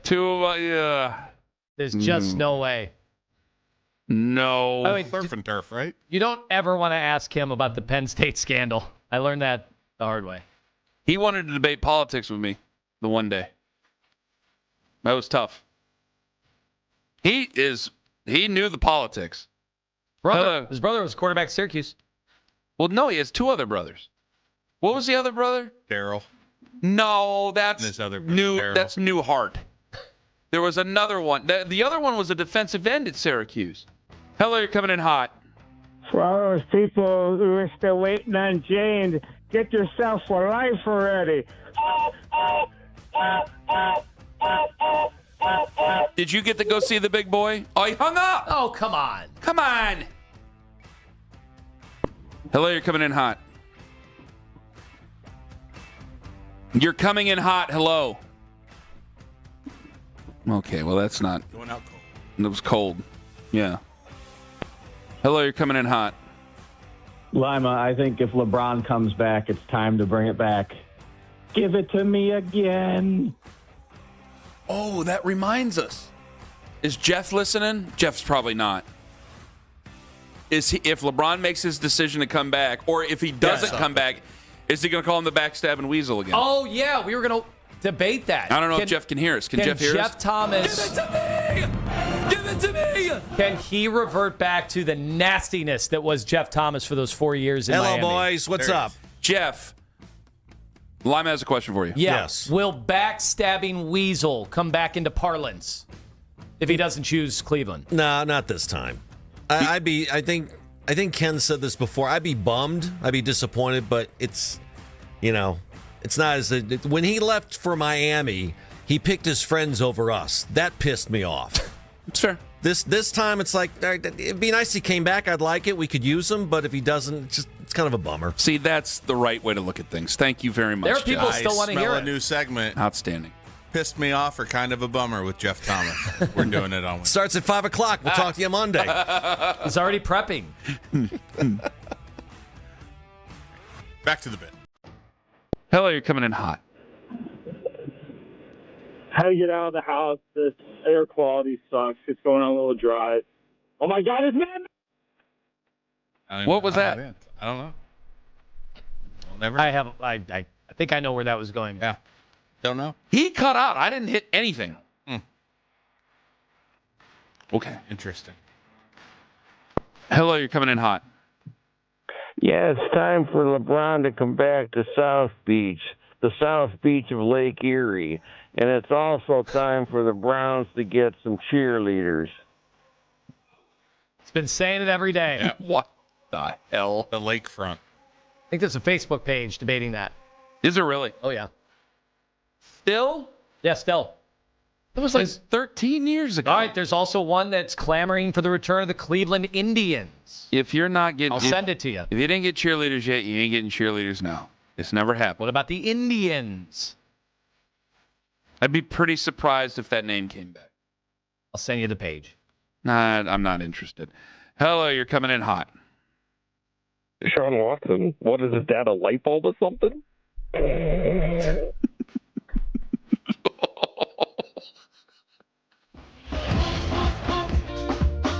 What the hell? That was so good. If you don't get it, I feel bad for How you. many will get it, though? Depends how many it takes to change it. I can't believe that. That's incredible. It's so good, I don't know how to react. All right, thank you so much. Have a good trip to Chicago. Decision time? Any minute? I don't care. Any hour? I don't care. I told you, I don't care anymore. That's the beauty of it. It's not going to do it on Saturday, right? I hope he doesn't do it on Monday. I got things I got to do. Sunday primetime special with Jim Gray and Lee Jenkins. All right, LeBron, have you made your decision? Jim Gray, I kind of sound like the Vlasic stork, whatever that thing is. Refused to take a picture with me at the Final Four because he thought I was out to make him look bad. He was right about that? He was right about that. Jim Gray was correct? Good instincts.